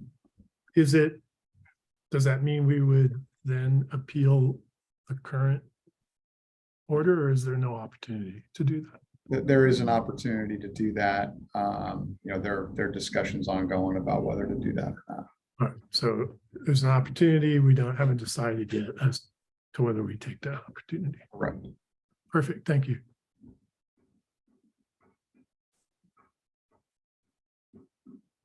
Okay. Cool. Thank you. Okay, so we want to go into executive session?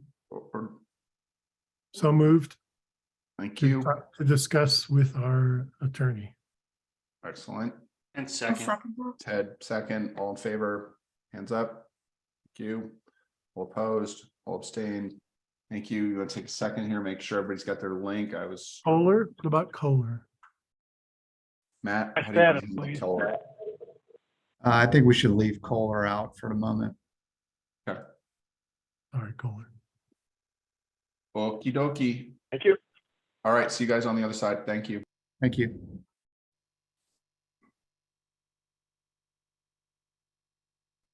Okay, well, Dan will join in a minute. Pearson, the floor was still yours, and I think we had hands up from Tim and Rachel, if I recall, but it's your job. Could take it away. Great, thanks. I saw Rachel and Tim. We can revisit you two if you want. So let's start with I don't think Rachel, I was please. next, actually. So before that, Oh, okay. Sorry, Tim. Let's start with you then. but I mean, I'm happy to defer to Rachel anytime. So I was just going to, Tim, let's start with you. I was going to ask, Sue's suggestion around keeping videos more than 3 years was good. And then I recall Jessica indicating that it's 6 years. But I think our policy, I thought we established some sort of policy or approval by the board at some point around that. And I think it was 3 years. So if it's really 6, I think that's a good thing. I think a little longer is better. 5 or 6 is great. But I just want to make sure we don't have an inconsistency between what we talk about and what we might have approved at some point, and make sure we approve the right thing. So. Super. Thank you. Rachel? I just want to thank you, Kirsten. I'm not sure where, well, I think I know where this conversation is headed, but just really appreciate that you go to these trainings and then you bring back ideas and you forward them so that we can really think about how to do things in the kind of best practices way. So thanks. Great. Thank you. Kohler? Yeah, just in response to Tim, Tim, I did look in policy 108, and it reflects that the audio recordings will be posted on the website for 1 year.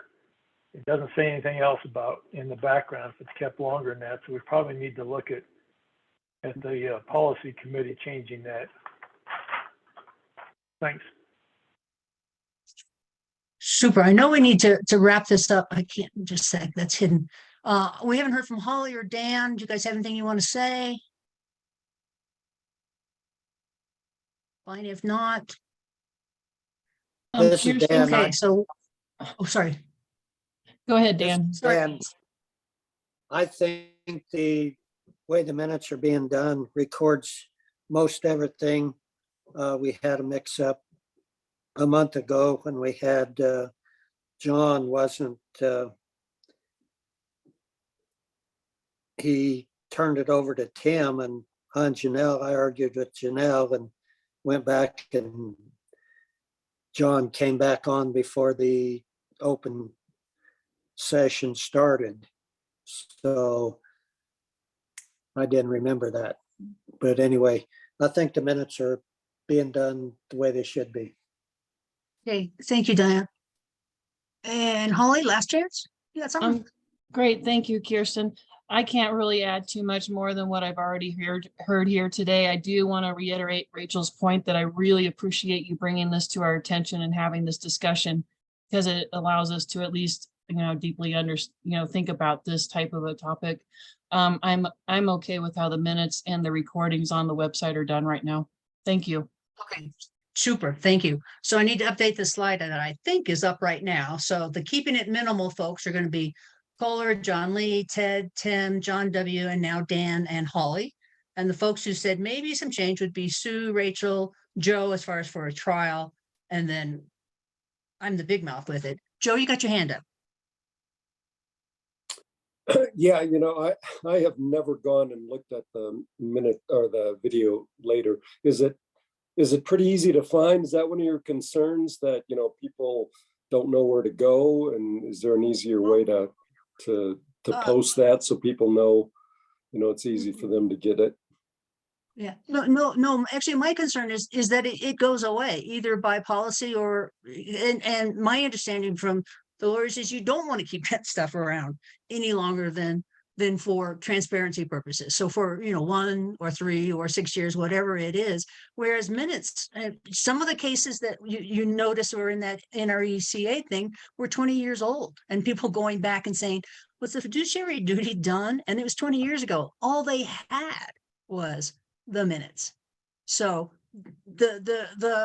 I don't want to rely on whether it's easy or not, or how long we keep it. It's still not, it's not a legal record. So how do we show the rationale?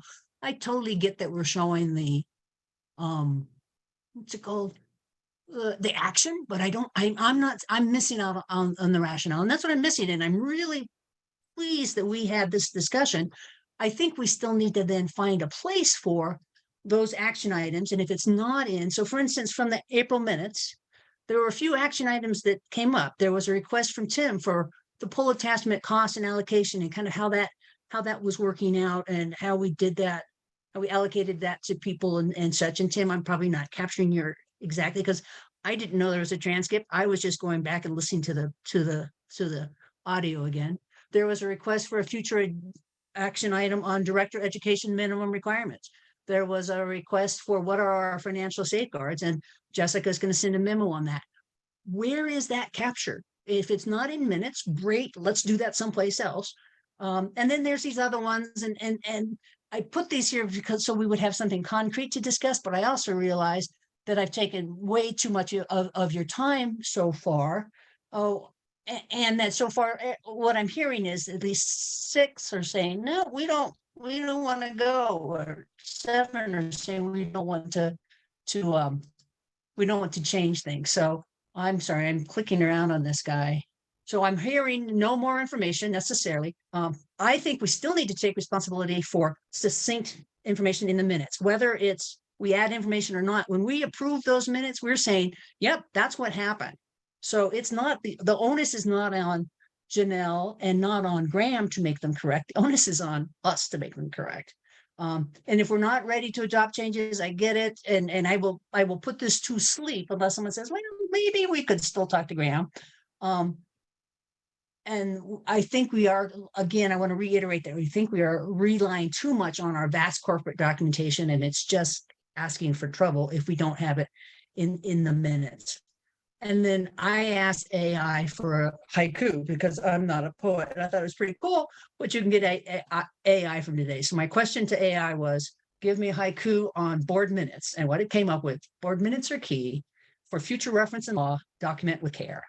So as long as we're doing that, I feel that we have covered at least certainly what I was Captain Way.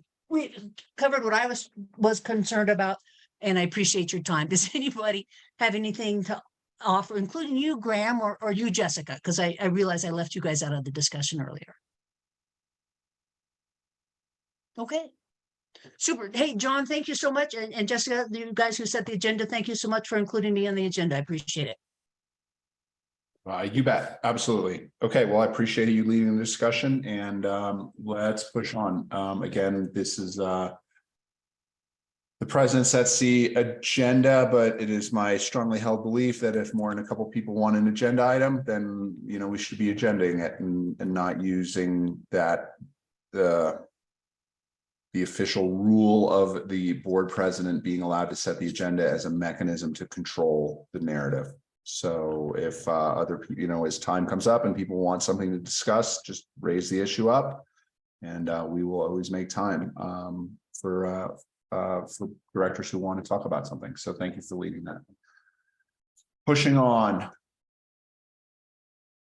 Okay, so we did a break. We did the attorney update. We did executive session. There were no actions coming out of executive session. So we are pushing on to item 9. Yes, did we get everything? For doing the reports. Okay, let's do it. So starting, Graham, the floor is yours for your attorney report. I would, I know we said you'd like to have sort of more statements on the reports perhaps, but for my attorney report, I would just continue to reflect to my written report. Some of it is attorney-client privileged. If anybody has any questions for open session, be happy to answer them. If you have nothing further. Looks like John Lee has his hand up, and Kohler. Yeah, I just wanted to restate what Sue had talked about with, you know, trying to give staff work. And I thought it was very poignant that she, you know, reminded us that Graham is the board's legal counsel too. So it isn't us reaching into LPEA for that. It's us using him as our resource. And I thought that was very good, because I needed that reminder. So thank you for that.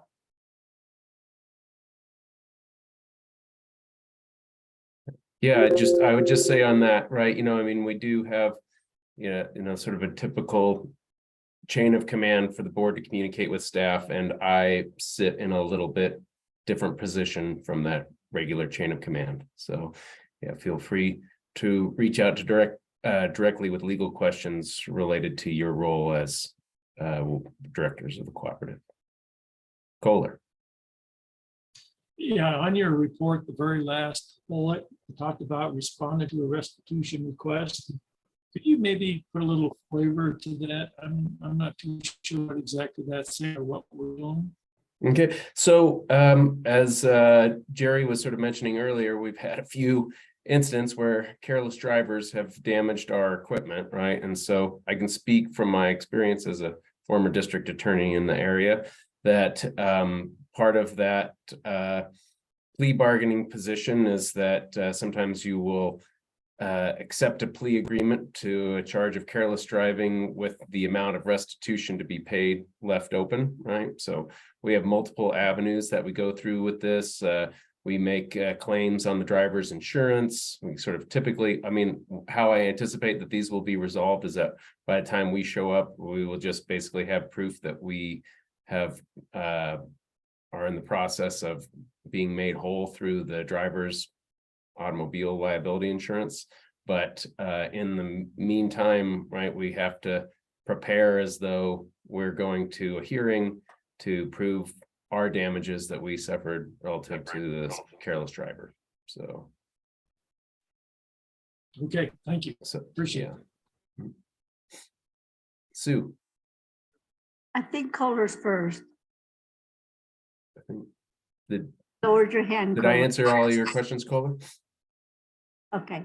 On the second to the last bulletin, can you briefly fill us in on that one, or not in public session? I can. It's public record now. We filed our response. We had a member who was I don't know exactly how to frame it. We responded to service issue on his property. I suppose he didn't feel we were communicated with him appropriately enough ahead of time and caused him some damage between how it took him to figure it. Somebody's made a claim that we've inconvenienced them, and they brought it in small claims court. So that's about the litigation timeframe that I have available, right? You know, it's sort of day-to-day operations of maintaining the internal representation of the cooperative take a lot of time. If we got sued in a much more sophisticated manner that required a lot of discovery requests, I don't know that we're really set up to handle that. But small claims court, I got. Show up. I'll keep everybody informed on what that is. So.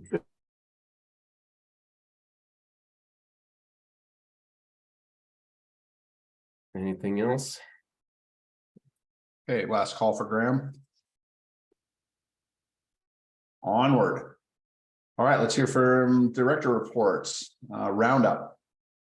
So for April, in the Roundup grants, we gave money to Southwest Colorado Humanities Roundtable for History Live, and we also gave money to Music in the Mountains. We didn't give all that was allotted for the month, so a little bit went into the reserves. For the educational grants, we gave money to the KSUT, because of Bluegrass Festival specifically for the family workshops, to the Durango Playfest specifically for interns, and to the Wildfire Adapted Partnership specifically for outreach materials. The financials and minutes are attached. I don't have anything to highlight from those. Are there any questions? Tim, you're going to ask a math question, aren't you? Not exactly, but Okay. thanks for thinking I know something about math. So the beginning of the report has this summary table. Yes, sir. It's under requests and results. Is that new? You know, that's something that Rachel puts together so that when we're discussing after we see everybody's presentation, we discuss of, well, this is how much money we have. Well, if we give this much of this, how much do we have left? So she has this table, and it also gets to show how much we have in reserves. And I do see I have a little math problem here. That's why I thought you might have that math problem. So I find it very helpful, and I thought it was a really succinct way to give it to you all. So it's a new tool we have. It's not a new requirement. It's just something that Rachel has come up with that I think was brilliant, and I like to share brilliance. Yeah, I'm applauding this. I think it's one of the most clear statements of what happened in terms of the awards that I've seen out of Roundup. Sometimes I scratch my head trying to figure out what really happened. So I would say, if you can, keep that going, because it really helped me. One question there, Music in the Mountains got a Roundup grant and they applied for a education grant, right? And they didn't get the education grant. Is that due to a policy? Is that just a question of timing, or is a decision that didn't need that, or not, at least that particular thing was not a policy. You can apply for both as long as the education one is indeed for education. This was a decision of, okay, we only have so much money. We only have $5,000 in educational grants. How do we divvy it up? Okay, well, we're already giving Music in the Mountains some of the Roundup. Let's not give them education this time around. Okay, all right. Thank you. Those are my questions. Appreciate it. Appreciate all the work you guys are doing there. Great. Sue? Thank you. One thing that kind of baffles me is that with the educational grants, entities can request up to 5,000, and yet we're only giving out 5,000 for the whole spectrum of applicants. So do we need to revise that application format to be more in line with what the budget is, or does the Roundup board decide that, oh, this month we're going to do 5,000, next month it might be 10? I guess I somehow missed how that is not going to a larger amount if the applications can request for.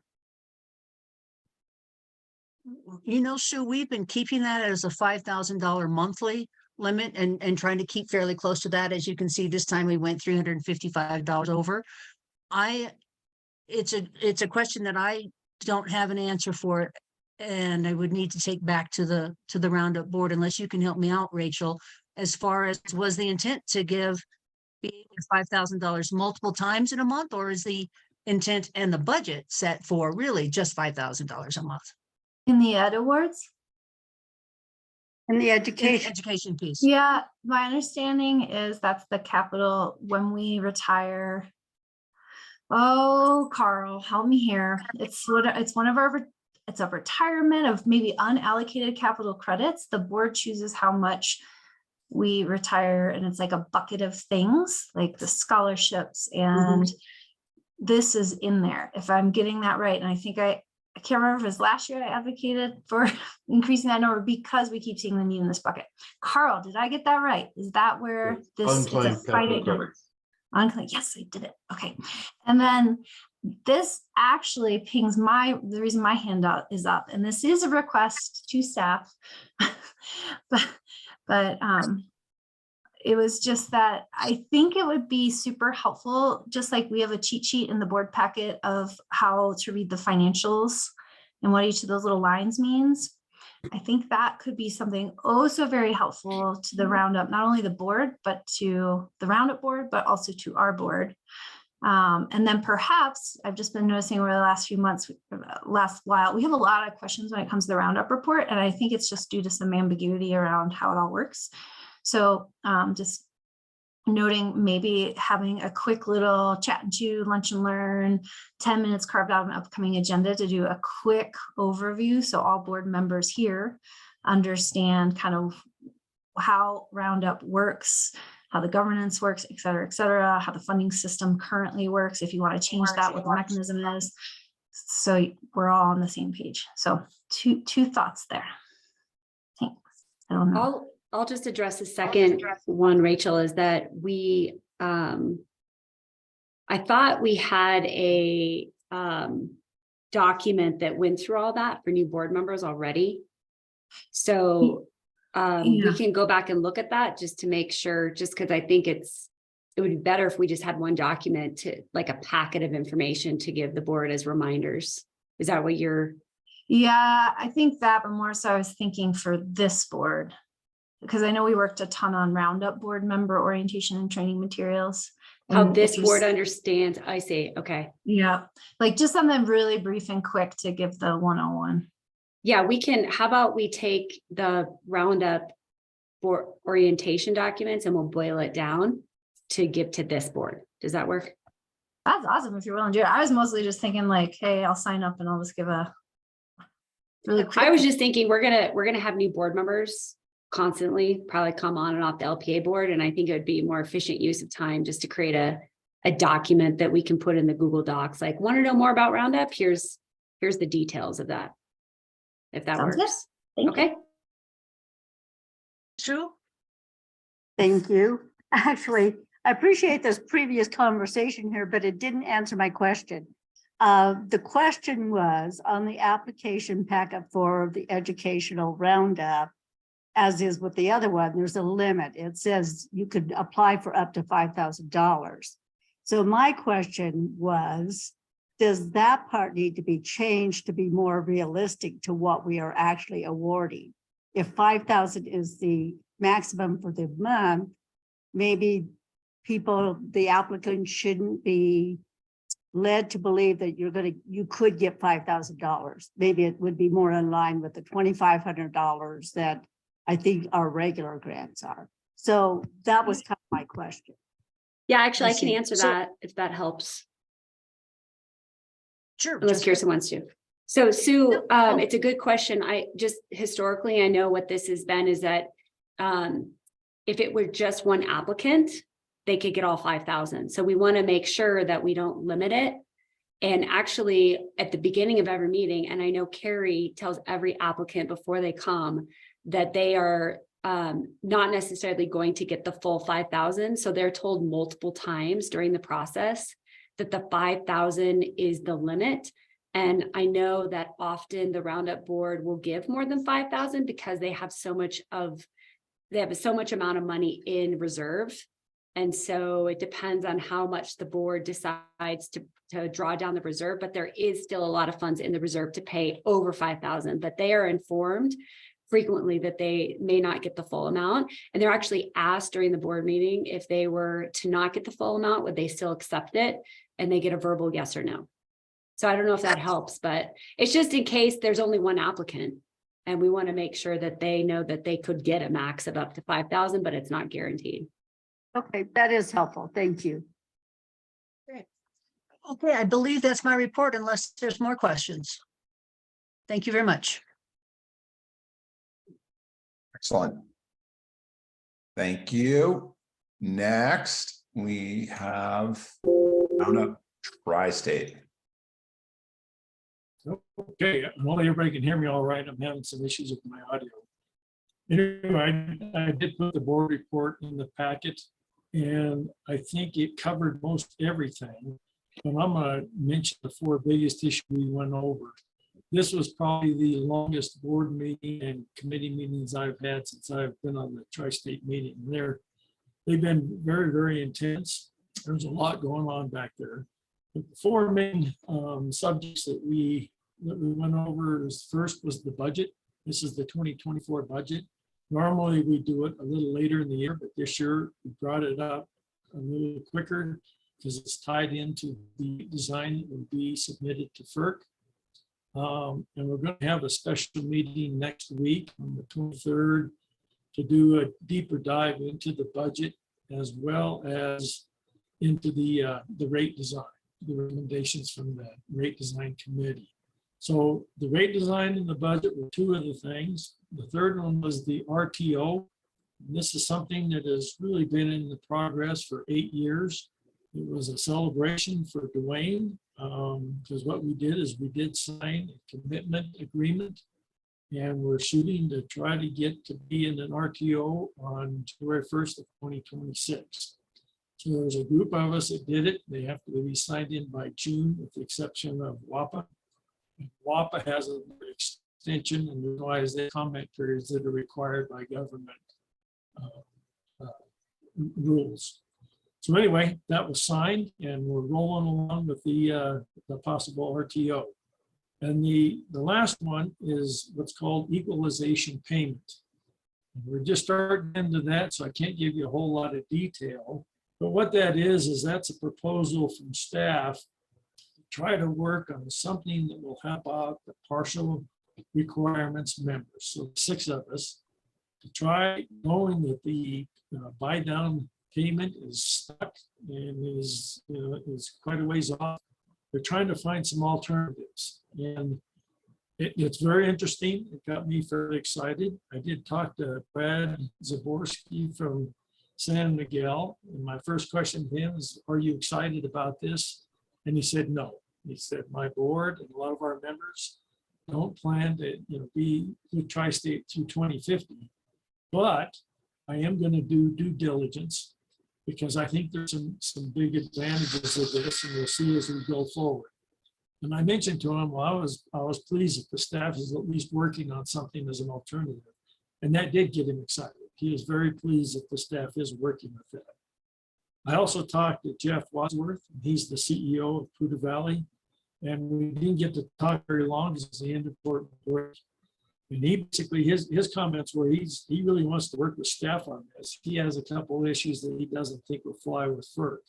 And we didn't get a chance to talk about those, but he's going to work with staff, and that was encouraging to me as well. I'm also going to meet with Jessica and staff next week, so we can talk a little bit more about it, and I get more perspective from where staff stands on this. Then, beyond those 4 subjects, we also talked about the geothermal possibility. And there's a fault that runs from Leadville all the way down through New Mexico. And there's some studies on that going on now to see if that can be a possible source for future generation. Again, there's another hard push on this BLM fire liability that has a lot of the Tri-State staff concerned.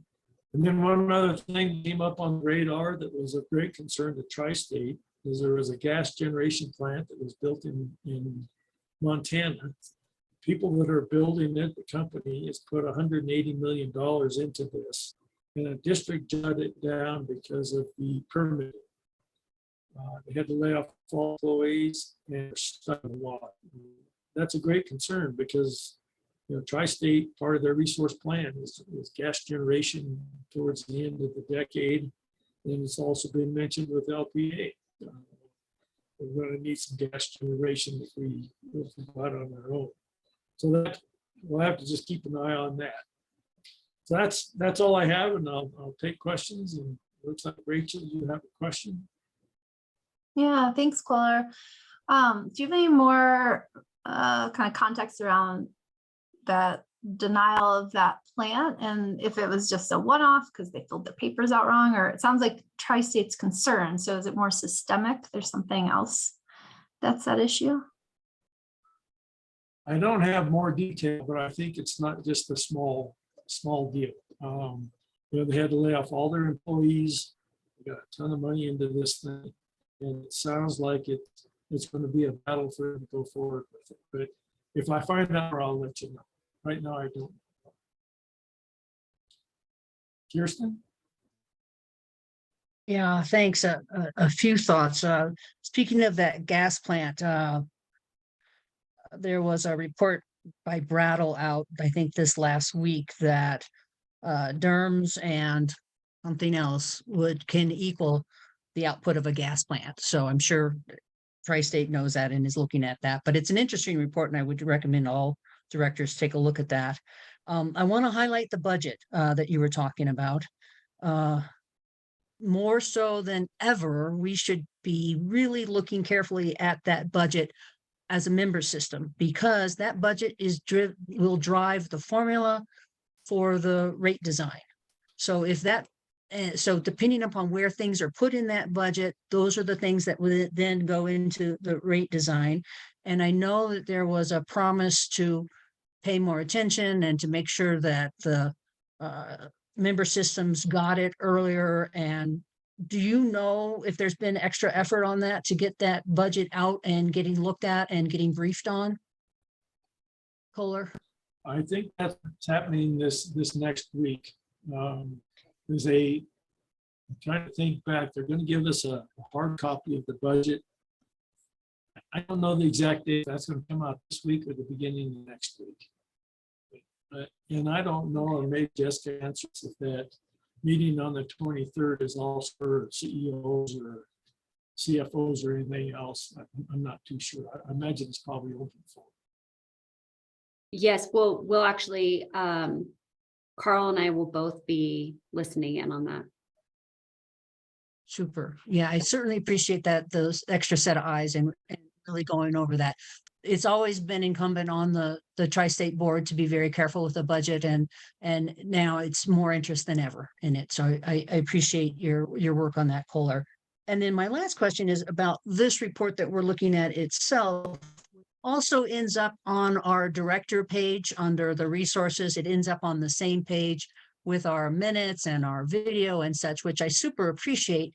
And it makes me wonder if maybe some of our other director reports should be in that same area. Ouch, sorry, my cat just bit me. I'm kind of lost on where it is that you're talking about.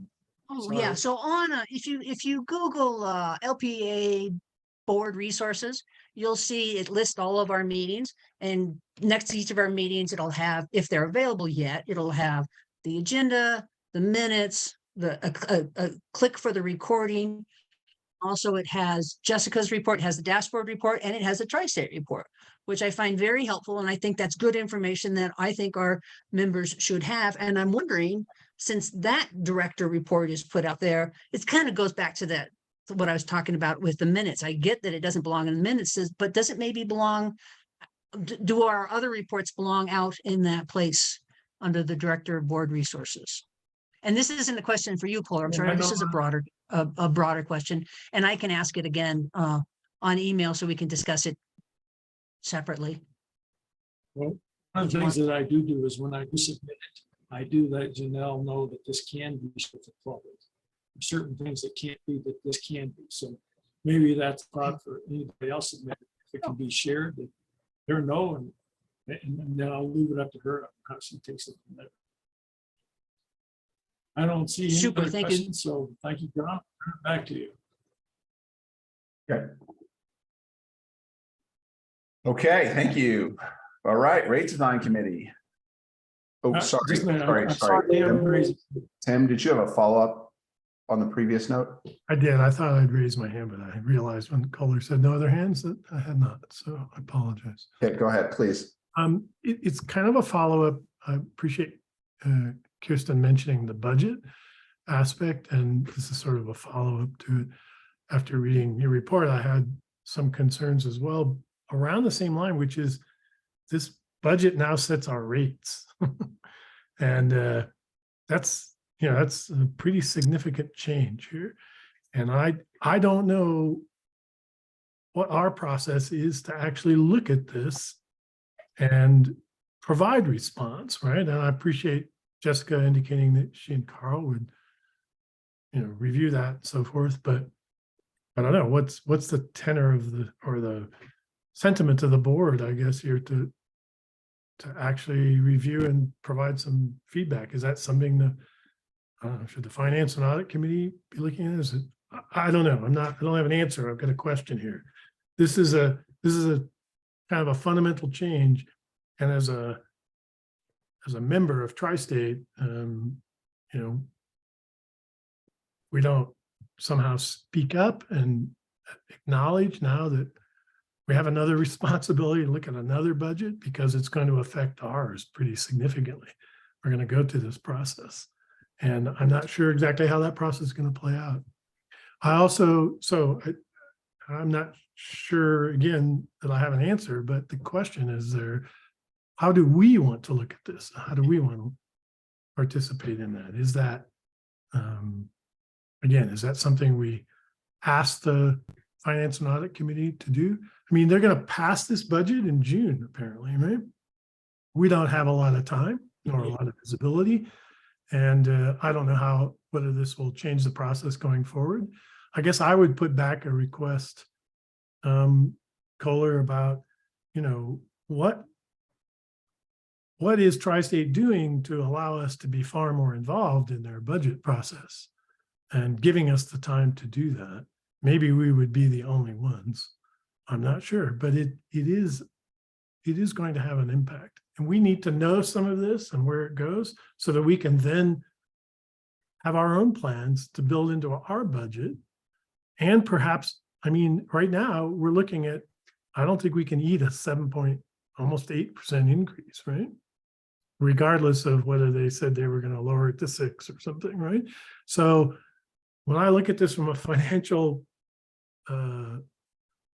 duty that we have to our members, I'm not sure we have the right information or are prepared to address this smoothly. And I think that's incumbent on Tri-State. We pay them a hell of a lot of money. So I would like to, maybe Kohler, could you take action to say other than you're not even on the budget of Finance Audit Committee, right? At Tri-State, they don't make any changes to their committees, right? I don't know what you have to do to be on a committee at Tri-State or to get changed around. But every year I look and it's the same people over and over again. And I don't think they're always that responsive to, I guess, members that they don't like. So I have a real concern about their budget process that leads to a rate increase, and how we, in our responsibility as LPEA directors, are prepared to respond to that or guide that or give input to it. And I don't have an answer. So whatever you can do to help with that, I would really appreciate. And then one other thing is looking at this, the board report, board update that you provided, which I think is from, I'm not sure who that's from. Anyway, it's page 73, right? There's a big assumption that these two members leave, and somehow that's going to provide the financial wherewithal to keep rates where they're saying they're going to be. And I just think that's, I don't know, seems pretty irresponsible to say that they are going to rely on proceeds of which they do not know they will receive, nor do they know the volume or value of those, because frankly, there hasn't been a ruling from the FERC. So, you know, I guess I don't believe their budget at this point. So there's what's the process? And the basis of this budget seems really, really shaky to me. And again, as our rep, I would hope you would give that feedback, at least from this board member. I don't know how the other board members feel. And then we're down at a debt service ratio of 1.15, which seems awfully low. I mean, they're sort of scraping along the bottom of the barrel, if you will, in my estimation, to arrive at a budget that relies on phantom payments that aren't made and aren't guaranteed to be made. And then telling us, oh, we're going to lower the rate increase, right? Don't believe it, I have to say. So, all right, I've vented enough, I guess. Thank you. Let me give you a couple comments. I am not on the Finance and Audit Committee, but I do attend every one of them, and I am allowed to participate. Okay, good. The way the committees do at Tri-State, which is an unfortunate thing, and I agree with, is that when you first start, you go on to external affairs. And then from there to go on to E&O, Engineering and Operations, Board of Finance, it goes by seniority. So those people that are on the finance, that's the one that's mostly seeked after. You got to have some seniority. Unfortunately, we don't have much seniority just because we haven't been on the board as long as others. Getting there, but not there. So that's how that committee is done. Now, I will tell you that when we were going through the budget, they did two different budgets. They did a budget with those two withdrawing, budget without those two withdrawing. And I can tell you, as frustrated as you are with that, so is Tri-State. Because Tri-State doesn't know exactly what that ruling is going to be, what the amount's going to be. What they have to go by is what is, I guess you call it, on the record now. And that is what the CTP, the Tri-State submitted to FERC. It stands until it's changed. And I don't know how else you do it. You know, there's also that, I mentioned to you before, the flaw that they could get the day before they're going to withdraw and they say, no, we decided not to withdraw. And so Tri-State is working to try to figure out, what do we do with all these different scenarios? As far as getting more information to you, and I know that the Tri-State budget is not an easy budget at all. And I might be able to share it with you. I don't know. I can find out, and I'm more than happy to do it. I do think it's important to get the meat behind it at these meetings that you know are put on. And this is a special meeting. I haven't had a special meeting in the past with the budget like this. And I think it's really, really important to have Jessica and Carl there to get a very good understanding of where LPEA fits in there. And they also have a much better understanding on the financial parts than I do, or a lot of the other board members. So I will get what information I can for you.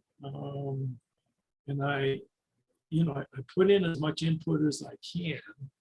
And I think too that on Tri-State's behalf, they're trying the best they can with what they know as well.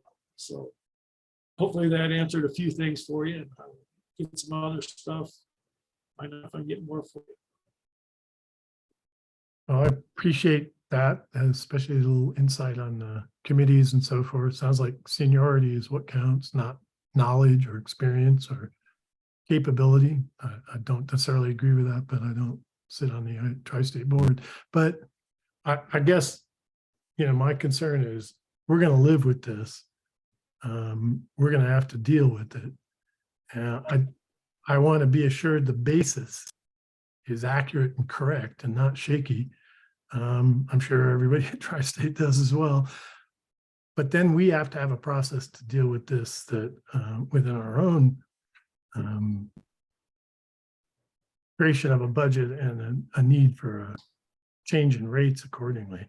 So the timing of all of that and the ability to do that all depend on, starts with Tri-State and their shaky budget, in my opinion. So I'm just expressing that concern is still there. But I appreciate what you're doing. And I know you give us as much information as you can. The idea that we wouldn't get a chance to look at the budget that we're then going to have to somehow deal with from a rate increase and convey to our own members seems like a bit of a flaw in the process. So thank you. Well, I'll check that. It might be sure. I don't know. But I'll find out for you and let you know. One other thing I'll mention about the committees, the executive committee is not done by seniority. It's done by election from the board. So that one is different than the other committees. All right. John, I think it's back to you. Got it. Thank you. Okay, so rate design committee. Yeah, I want to take a minute before the rate design committee, just to let you know, Tim, that right before I voluntarily stepped down from the Tri-State Board so I could be more involved in the power discussions at LPEA. There was a vacancy on the Finance and Audit Committee, and I got it. I got to fill it, and then I never got to sit because I stepped down the next month. So every once in a while it does happen. It is, I wish we kind of did, I wish they did it in a slightly different way, but I don't know what that better way is. So I do want to talk to you about the RDC. So next month, not only is Tri-State Board approving the budget, but they are going to be approving the rate design that's going to be going up to FERC. We presented a minority report, and I want to thank Jessica and Dan a lot for helping me with this and helping me throughout the entire process, because I couldn't have done this without them. Where we basically disagree with them is they want everybody to pay the same price, so what would be called a postage stamp rate. Doesn't matter how far you're sending your letter, it's one price. And what we're saying is, no, we think you need to have seasonal rates. We think you need to have regional rates. And more closely time rates, not just a 10-hour period or 11-hour period, but where really are we peaking? The peaker or not in cost of service, that is what has to do with the tilt, and they have changed where they're applying tilt, but they're still wanting to apply tilt. So now they're applying it via that budget as opposed to via the cost of service study, which is what they were doing before, and that's a little odd, and I don't understand how that's going to work, which is why I'm very interested in that budget too. But we're saying tilt does not accurately recover the cost. We need to recover it accurately, and there's no reason in this time of data-driven analytics that we can't do this. It used to be we had to keep it simple because that's all we had, pencil and paper and green visors, but we're way past that. And we need to be able to do that. We want to shorten the demand window, shorter than what they are recommending. We definitely want direct assignment of transmission assets. And I think this is probably the thing I've talked to the most with you guys about is there's some folks that have some transmission assets that aren't used by anybody else. FERC prefers to have those direct assigned. This first push out to FERC says, no, we'd really rather not do direct assignment, but we're prepared if you say it. So I think it's just a time waster. And then so the full package, it's better than where we were. It's less tilt, which is good for us. It recognizes that it needs to meet revenue requirements over time, and that's by doing it the formula rate, tying it to the budget. But it doesn't build in seasonal and regional and nodal differences, so that's why we're against it. I really tied it to the Tri-State Board Policy 506, which says it's a cost-based supply of electricity, and what we're paying is not cost-based. We're paying everybody's cost-based, but not our cost-based. And I think it really needs to. We're able to do it. We should be doing it. What cost are you bringing to the table? Because that's what you need to make up. And I believe that's it. I've got some pretty slides in there, and I really do encourage everybody to read it because I think it is very helpful. And again, I want to thank Jessica and Dan for that. And we'll see. I think it's probably going to go forward. Kohler, you might have a read on this. I think it'll probably go forward out of the board next month. If it doesn't go out of the board, I don't know what people are going to do because there has to be a rate change because there is not enough money for revenue requirements. But we shall see. So my work is supposedly done, although we may get called back in for some, what did you call that, called the equalization payment? We may get called in to take a look at those kinds of things. Any questions on my? I do believe that it will probably go forward, but I think it will go forward with a lot of resistance. And I think that it's not the end of it. They're going to be, changing things as we go down the road. They're going to have to. Yeah. Agreed. Joe. The tri-state staff, where do they stand on this? Are they with you, or are they just taking orders on what the committee's saying?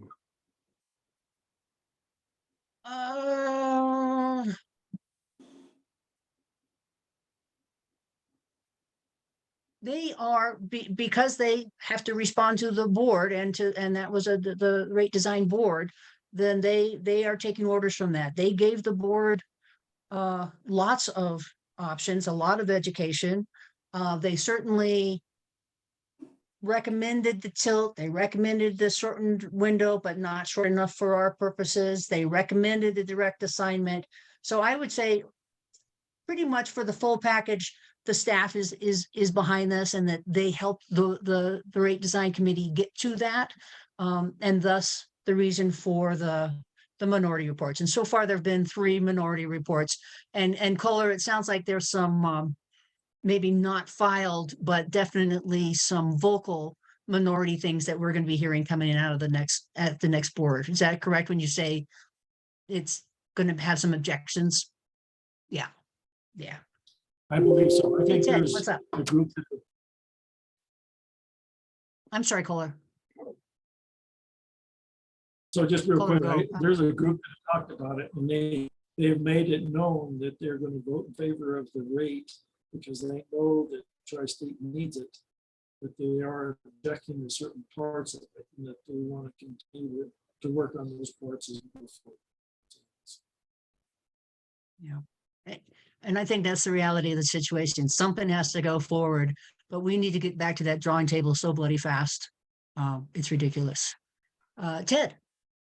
Thanks, Kirsten. And just to carry on from that, I think that the minority report is great. And I think it really does set the stage for, if and when, the Tri-State Board does have to get back to the drawing board, this is already in the queue. The sort of essentially requests that LPEA is making in this minority report really should be on top of the queue if it opens back up. And so I think it's a great document. I especially appreciate how it's very topic based and not adversarial, and I think that makes it a lot easier to accept from the different sort of sides of the argument. And so I appreciate your efforts in not only putting that together, but getting it submitted.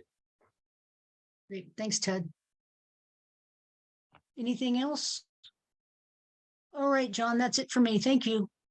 Excellent. Thank you. Okay. Fast track. Yeah, the report is in the packet there. So happy to take questions. Maybe just one comment is that we had the audit presentation from the auditors.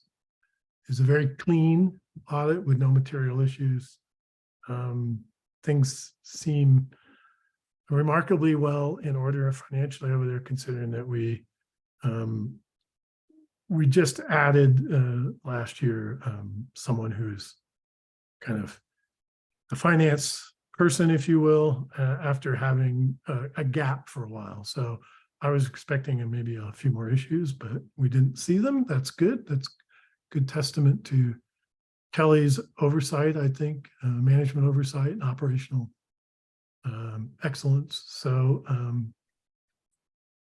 other than that, it was sort of a regular business discussion and then some lengthier discussion about the business, the partnerships that we're working on. So if anyone has any questions, happy to try and answer them for you. Kohler, you could give me a hard time now if you want. So. All right, thank I'm you. trying to come up with a math question here. Yeah. It's gotta be. Okay. Good. All right. CREA. All right, great, thank you. Okay, so in the board packet, you will find the meeting notice and the agenda for next month's meeting. It's next week, Thursday and Friday in Fort Morgan. I'm quite excited to go there because I have never been up into that area before. You'll also find the minutes generated by CREA covering the last April board meeting. That was a virtual meeting. They are trying a new format where they're doing some of their meetings virtually and some in person, just as we are. In that minutes, there are some of the updates as of end of April on the legislation that was going through. However, the legislative session has wrapped up. Last night, I did forward to you Tim Coleman's very thorough report on how that session ended. So if anybody has any specific questions regarding that, please feel free to email me and I'll get you the answers there. So on to something that happened this past week that, really brought some realizations to me that I wanted to broach a little bit. And I'm going to start with the good stuff. So first of all, this is in regard to the Brattle presentation that you referred to, Kirsten, on VPPs, virtual power plants. And first of all, I have had an opportunity to talk to Dominic May, and congratulations to him as becoming a real model of, and I don't know how you would say it, somebody to look to towards that technology. I mean, he deserves it. He's really, really passionate about it and great to talk to. He was the one that was instrumental in really helping me understand what a VPP was. Prior to having that lingo, Dwayne Hiley actually shared the virtual power plant with me for the first time because I got to talk to him briefly about it in regard to the energy as a service business plan that Tri-State is working on putting together. So this week, when staff sent the VPP presentation to us, I got pretty excited about it, to tell you the honest truth, and I forwarded it to the CREA board. And the first response that I got about it was LOL in capitals. And so quite honestly, after I got done going through a range of emotions, let's just land on frustration. I didn't touch that one with a 10-foot pole because I noticed that I know that about half are probably going to agree with him, and probably about half would realize the Facebook meme quality of that response from this director. So that was a little bit disappointing. However, it did lead to a good discussion by Tim Coleman. And this is something for you, probably Jessica, since we've had so much talk about your work with legislators and whatnot. But apparently there is a rather large discussion that is going on at our state capitol among the legislators about how to coincide and how to get in alignment the customer facing acquisition of demand side and beneficial electrification technology versus what a utility focused need is. So if anybody has any ideas or thoughts on that, I had a couple I threw out them, but this last week has been a little heinous for me. And so I am open to y'all's help on this one, or like if staff has any specific ideas on how they're rectifying that. I did point out to them our rebate program, and education, I think is key on that, but that's basically where I'm at right now. So Kirsten, I see you have a question. Yeah, I don't have an answer for your thing about thoughts on the how to sync up those two things. I do know, though, if we are not part of that conversation, it will become a, well, just slow down the rollout of beneficial electrification. So I think we need to figure, I don't know what the answer is, but we need to come up with some other sides, something on the other side of that narrative, because otherwise it's just gonna be, no, we shouldn't have those goals, our 2020, 2030 goals. And no, we shouldn't be spending all this money on beneficial electrification because the infrastructure is not there. So what we need to be putting forward is infrastructure solutions. And I am unfortunately ignorant of those solutions and would love to find out more. Yes, I cannot agree with you more on that point. And that's something that I've been talking to these guys quite a bit, you know, because I see some merit in the energy as a service plan, to tell you the truth. And, you know, personally, I wonder if they realize they're shooting themselves in the foot by rejecting this. If Tri-State wants to make this a huge piece of their plan, then, you know, hey, let's reject this big piece of the plan. There's only a state mandate in the ERP. They're supposed to, you know, increase their energy efficiency and their demand side offerings, you know, and those percentages, I don't know what they are at the top of my head right now, but to me, it feels like they're really just shooting themselves in the foot and they just don't even realize it. So thank you for that. I did end up sending an email that I had worked on previously about one of the board directors was talking about, you know, can we even hit carbon, you know, carbon neutrality or whatever. So I did send him email that, you know, I had worked on previously. You know, I'm trying to get these conversations really rolling and, you know, honestly, this was the very first time when I got that response. That was the first time that I really had to swallow the idea, you know, that staff has put out before, that maybe there's other organizations that are in better alignment with our needs than CREA. And honestly, I've been kind of resistant to that because I think that we could be really much stronger together. But, you know, sometimes reality is a little painful. So. Yeah, I appreciate your frustration on that, and I appreciate your work on that, and continuing to try to change from within, I think might be important, even though it's bloody frustrating. And I just have a comment about you're looking forward to seeing Fort Morgan. You do know we live in the most beautiful part of the state, and that Fort Morgan is not in that beautiful part of the state. So just setting your expectations, okay? There's beauty everywhere if you look for it. In the eye of the beholder. All right, Rachel, what you got? I think it was just to echo actually the last part of your sentiments there, just not to lose sight of, you know, is that strategic conversation and question around what's the best means and avenue to kind of be present at the policy, in the policy conversation, and continuing to gauge is CREA amenable and aligned? Is it something we should go outside of? Is there a both and option?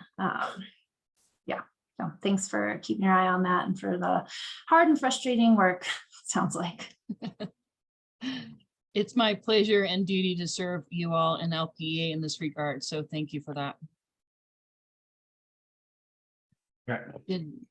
All right, that's all I've got. Thank you so much. Outstanding. Okay, Western United. The largest part of our meeting was budget and CEO review. I did not upload 30 pages of budget notes, but I did take note on how Holly had put the agenda and stuff under CREA, so I'll work to do that next time. Our morning was spent in the budget, very detailed budget. One of the things that Western United is trying to do is all of their supply chain issues are rolling from fiscal year to fiscal year, and they're trying to balance those purchases and make them, you know, the quantities available to companies like LPEA. And so they're working very diligently on that. We spent the end of the morning and the afternoon in the CEO review in executive session and addressing a few of those budget concerns that came up. And then our meeting was over. Our next meeting is in August. Pending any of your questions.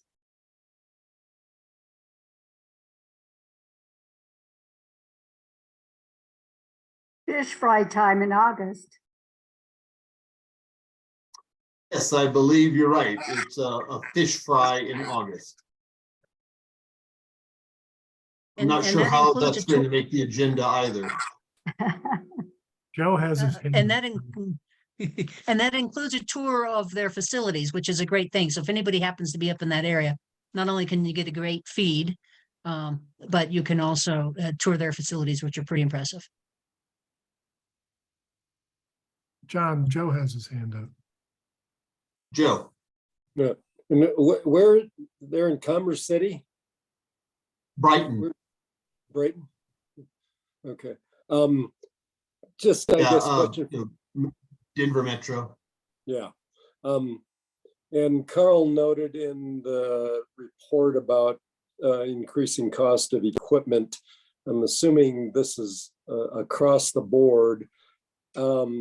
And I don't know, Jessica or Carl, how are we positioned? I know that you guys are real pleased that a lot of equipment was kind of, I guess, purchased before all the supply chain problems really kicked in. Are we still in a good position, or is it starting to look kind of grim again?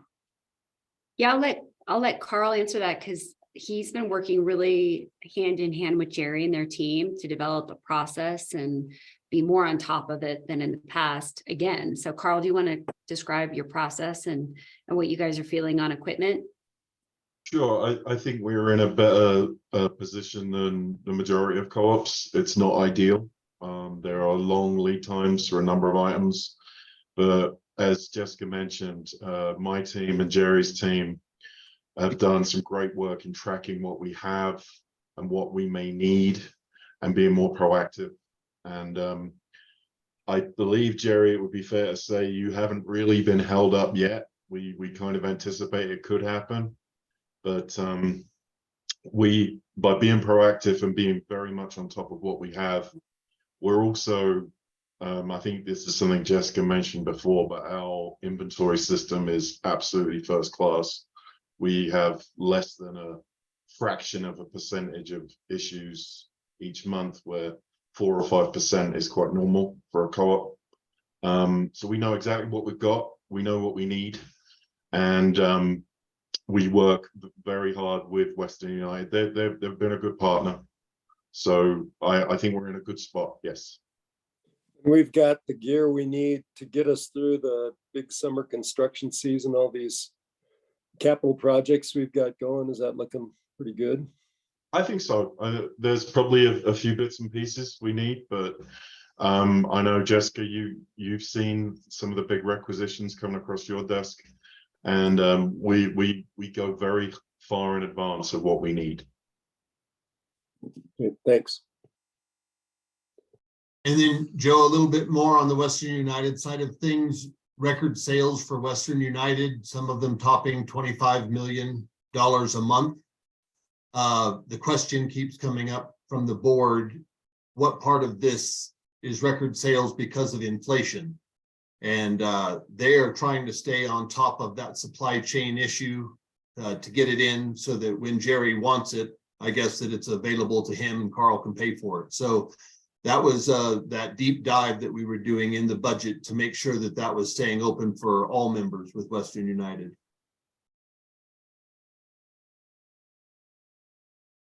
Any other questions? John? Okay, thank you. We are at it. Tim, Did I miss your question? Tim, go ahead. No, it wasn't. It's not a Western United. Okay. But if okay, I would just like to make a comment about the 2022 annual report that was in the package. I thought it was maybe the best one I've seen out of LPEA. It's really good. I really, I think it hits the hard to hit mark of the right kind of information in an engaging way. So I want to give kudos to staff for that. I wasn't sure whether this was a finished or as a draft for us or whatever.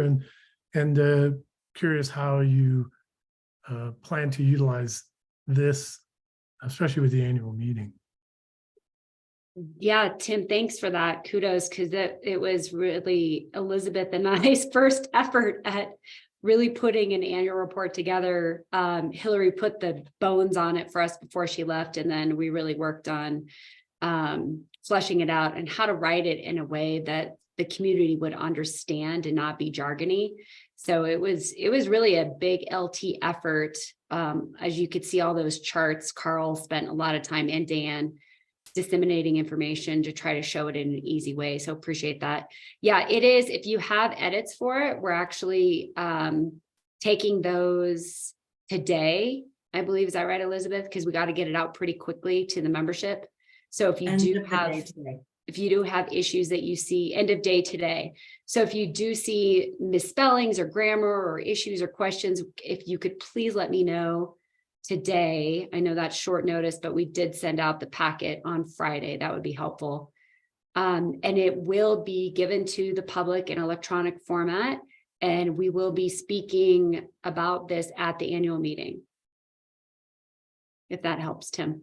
Yeah, that answered the questions. And just as an FYI, I'll be traveling. I won't be able to be at the annual meeting. So I wish you all great luck there. And thanks for what everybody's doing this last year to get us to this point. So appreciate it. Awesome. Thank you, Tim. Holly, go ahead. Great, thank you.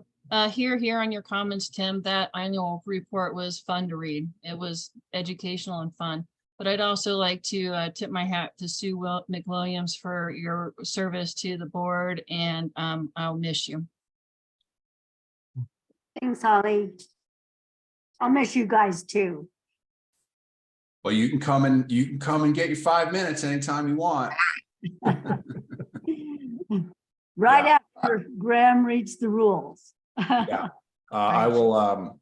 Yeah, I want to second that. Holly, you did great work, and you and I certainly did not always agree on multiple matters, but there's lots of voices and there's lots of room. And I think you represented the community very well. And I was grateful for all the hard work, particularly in the FACT committee in this past year. So thank you very much. And diversity is good. And diversity is good. 1 for 1. So okay, thank you though. Rachel. I'll echo the gratitude. Thank you, Sue. And did also, I'm sorry, I know it's just a time sensitive issue. Still getting a lot of questions about the LPEA bylaw thing, and didn't see a response in the email thread. If there's any way to gain greater visibility of that wonderful fact checker thing y'all put together, I bet you there'd be a grateful membership. Thank you. Yeah, just to address that, appreciate that. Yeah, if you guys have any other ideas of how to make it more prominent, it's actually a ribbon on our website. The first thing you see is fact checker. And then we sent out an email last week that actually said, go to the link, fact checker. And then the Durango Herald called us and we gave them more information about the fact checker. So appreciate that. I would just say if there's any additional questions that you guys have on that or ideas, let us know on how to make that more prominent. Do you have, I mean, this is like super dorky and in the weeds, but if you have like light boxes, literally they're temporary, you can set the timing on them, have questions about the ballot or the bylaw, and click, and it'll take them right there instead of like fact checker. Again, maybe that's already there, I'm sorry. But it actually is on our website. And I'll go back and look. I'll just double check though, Rachel. Let me do that. But I think that it is there. Okay. Thanks, John. Okay. Thank you, Rachel. Joe, go ahead, please. So we're just doing general kind of comments now, right? I mean, I'm not diverting from the agenda. We're kind of at the end of the agenda, correct? Yeah, there's last comments, kind of okay. Closing remarks. I just kind of wanted to circle back to just 2 things. On the Earth Day event, the biggest number of questions I had was people frustrated by not being able to find contractors to install, heat pumps and water heaters. And I said, we don't do that work, so you have to call around. It was productive. People people stopped by, no darts were thrown on that day. So it was a good thing to attend. And then the other thing, I just wanted to circle back on this, on the ag lease, and what the reason I brought that up to Jessica was what jumped out at me when I read the narrative about, what was going on in that piece of property. It sounded really good. And then I went and read the resolution, and the resolution said this is to clean up an old issue that had been, informal. And so that's what, really got my antenna to go up. And we've got a piece of land out there that is an LPEA asset. And I just want to make sure that we're, evaluating that, for all members. A lot of people complain about, rodents. And, that I'm sure Dan would love to argue with me about this, but sometimes, rodents and prairie dogs, there's a difference in definition sometime. And we do have constituents who are, on both sides of that issue. So I just want to make sure we've got a thorough review of, of how we're doing things out there, and that we're looking at our assets in the proper way. Thanks. Great. Appreciate that. Okay, last call. Final remarks.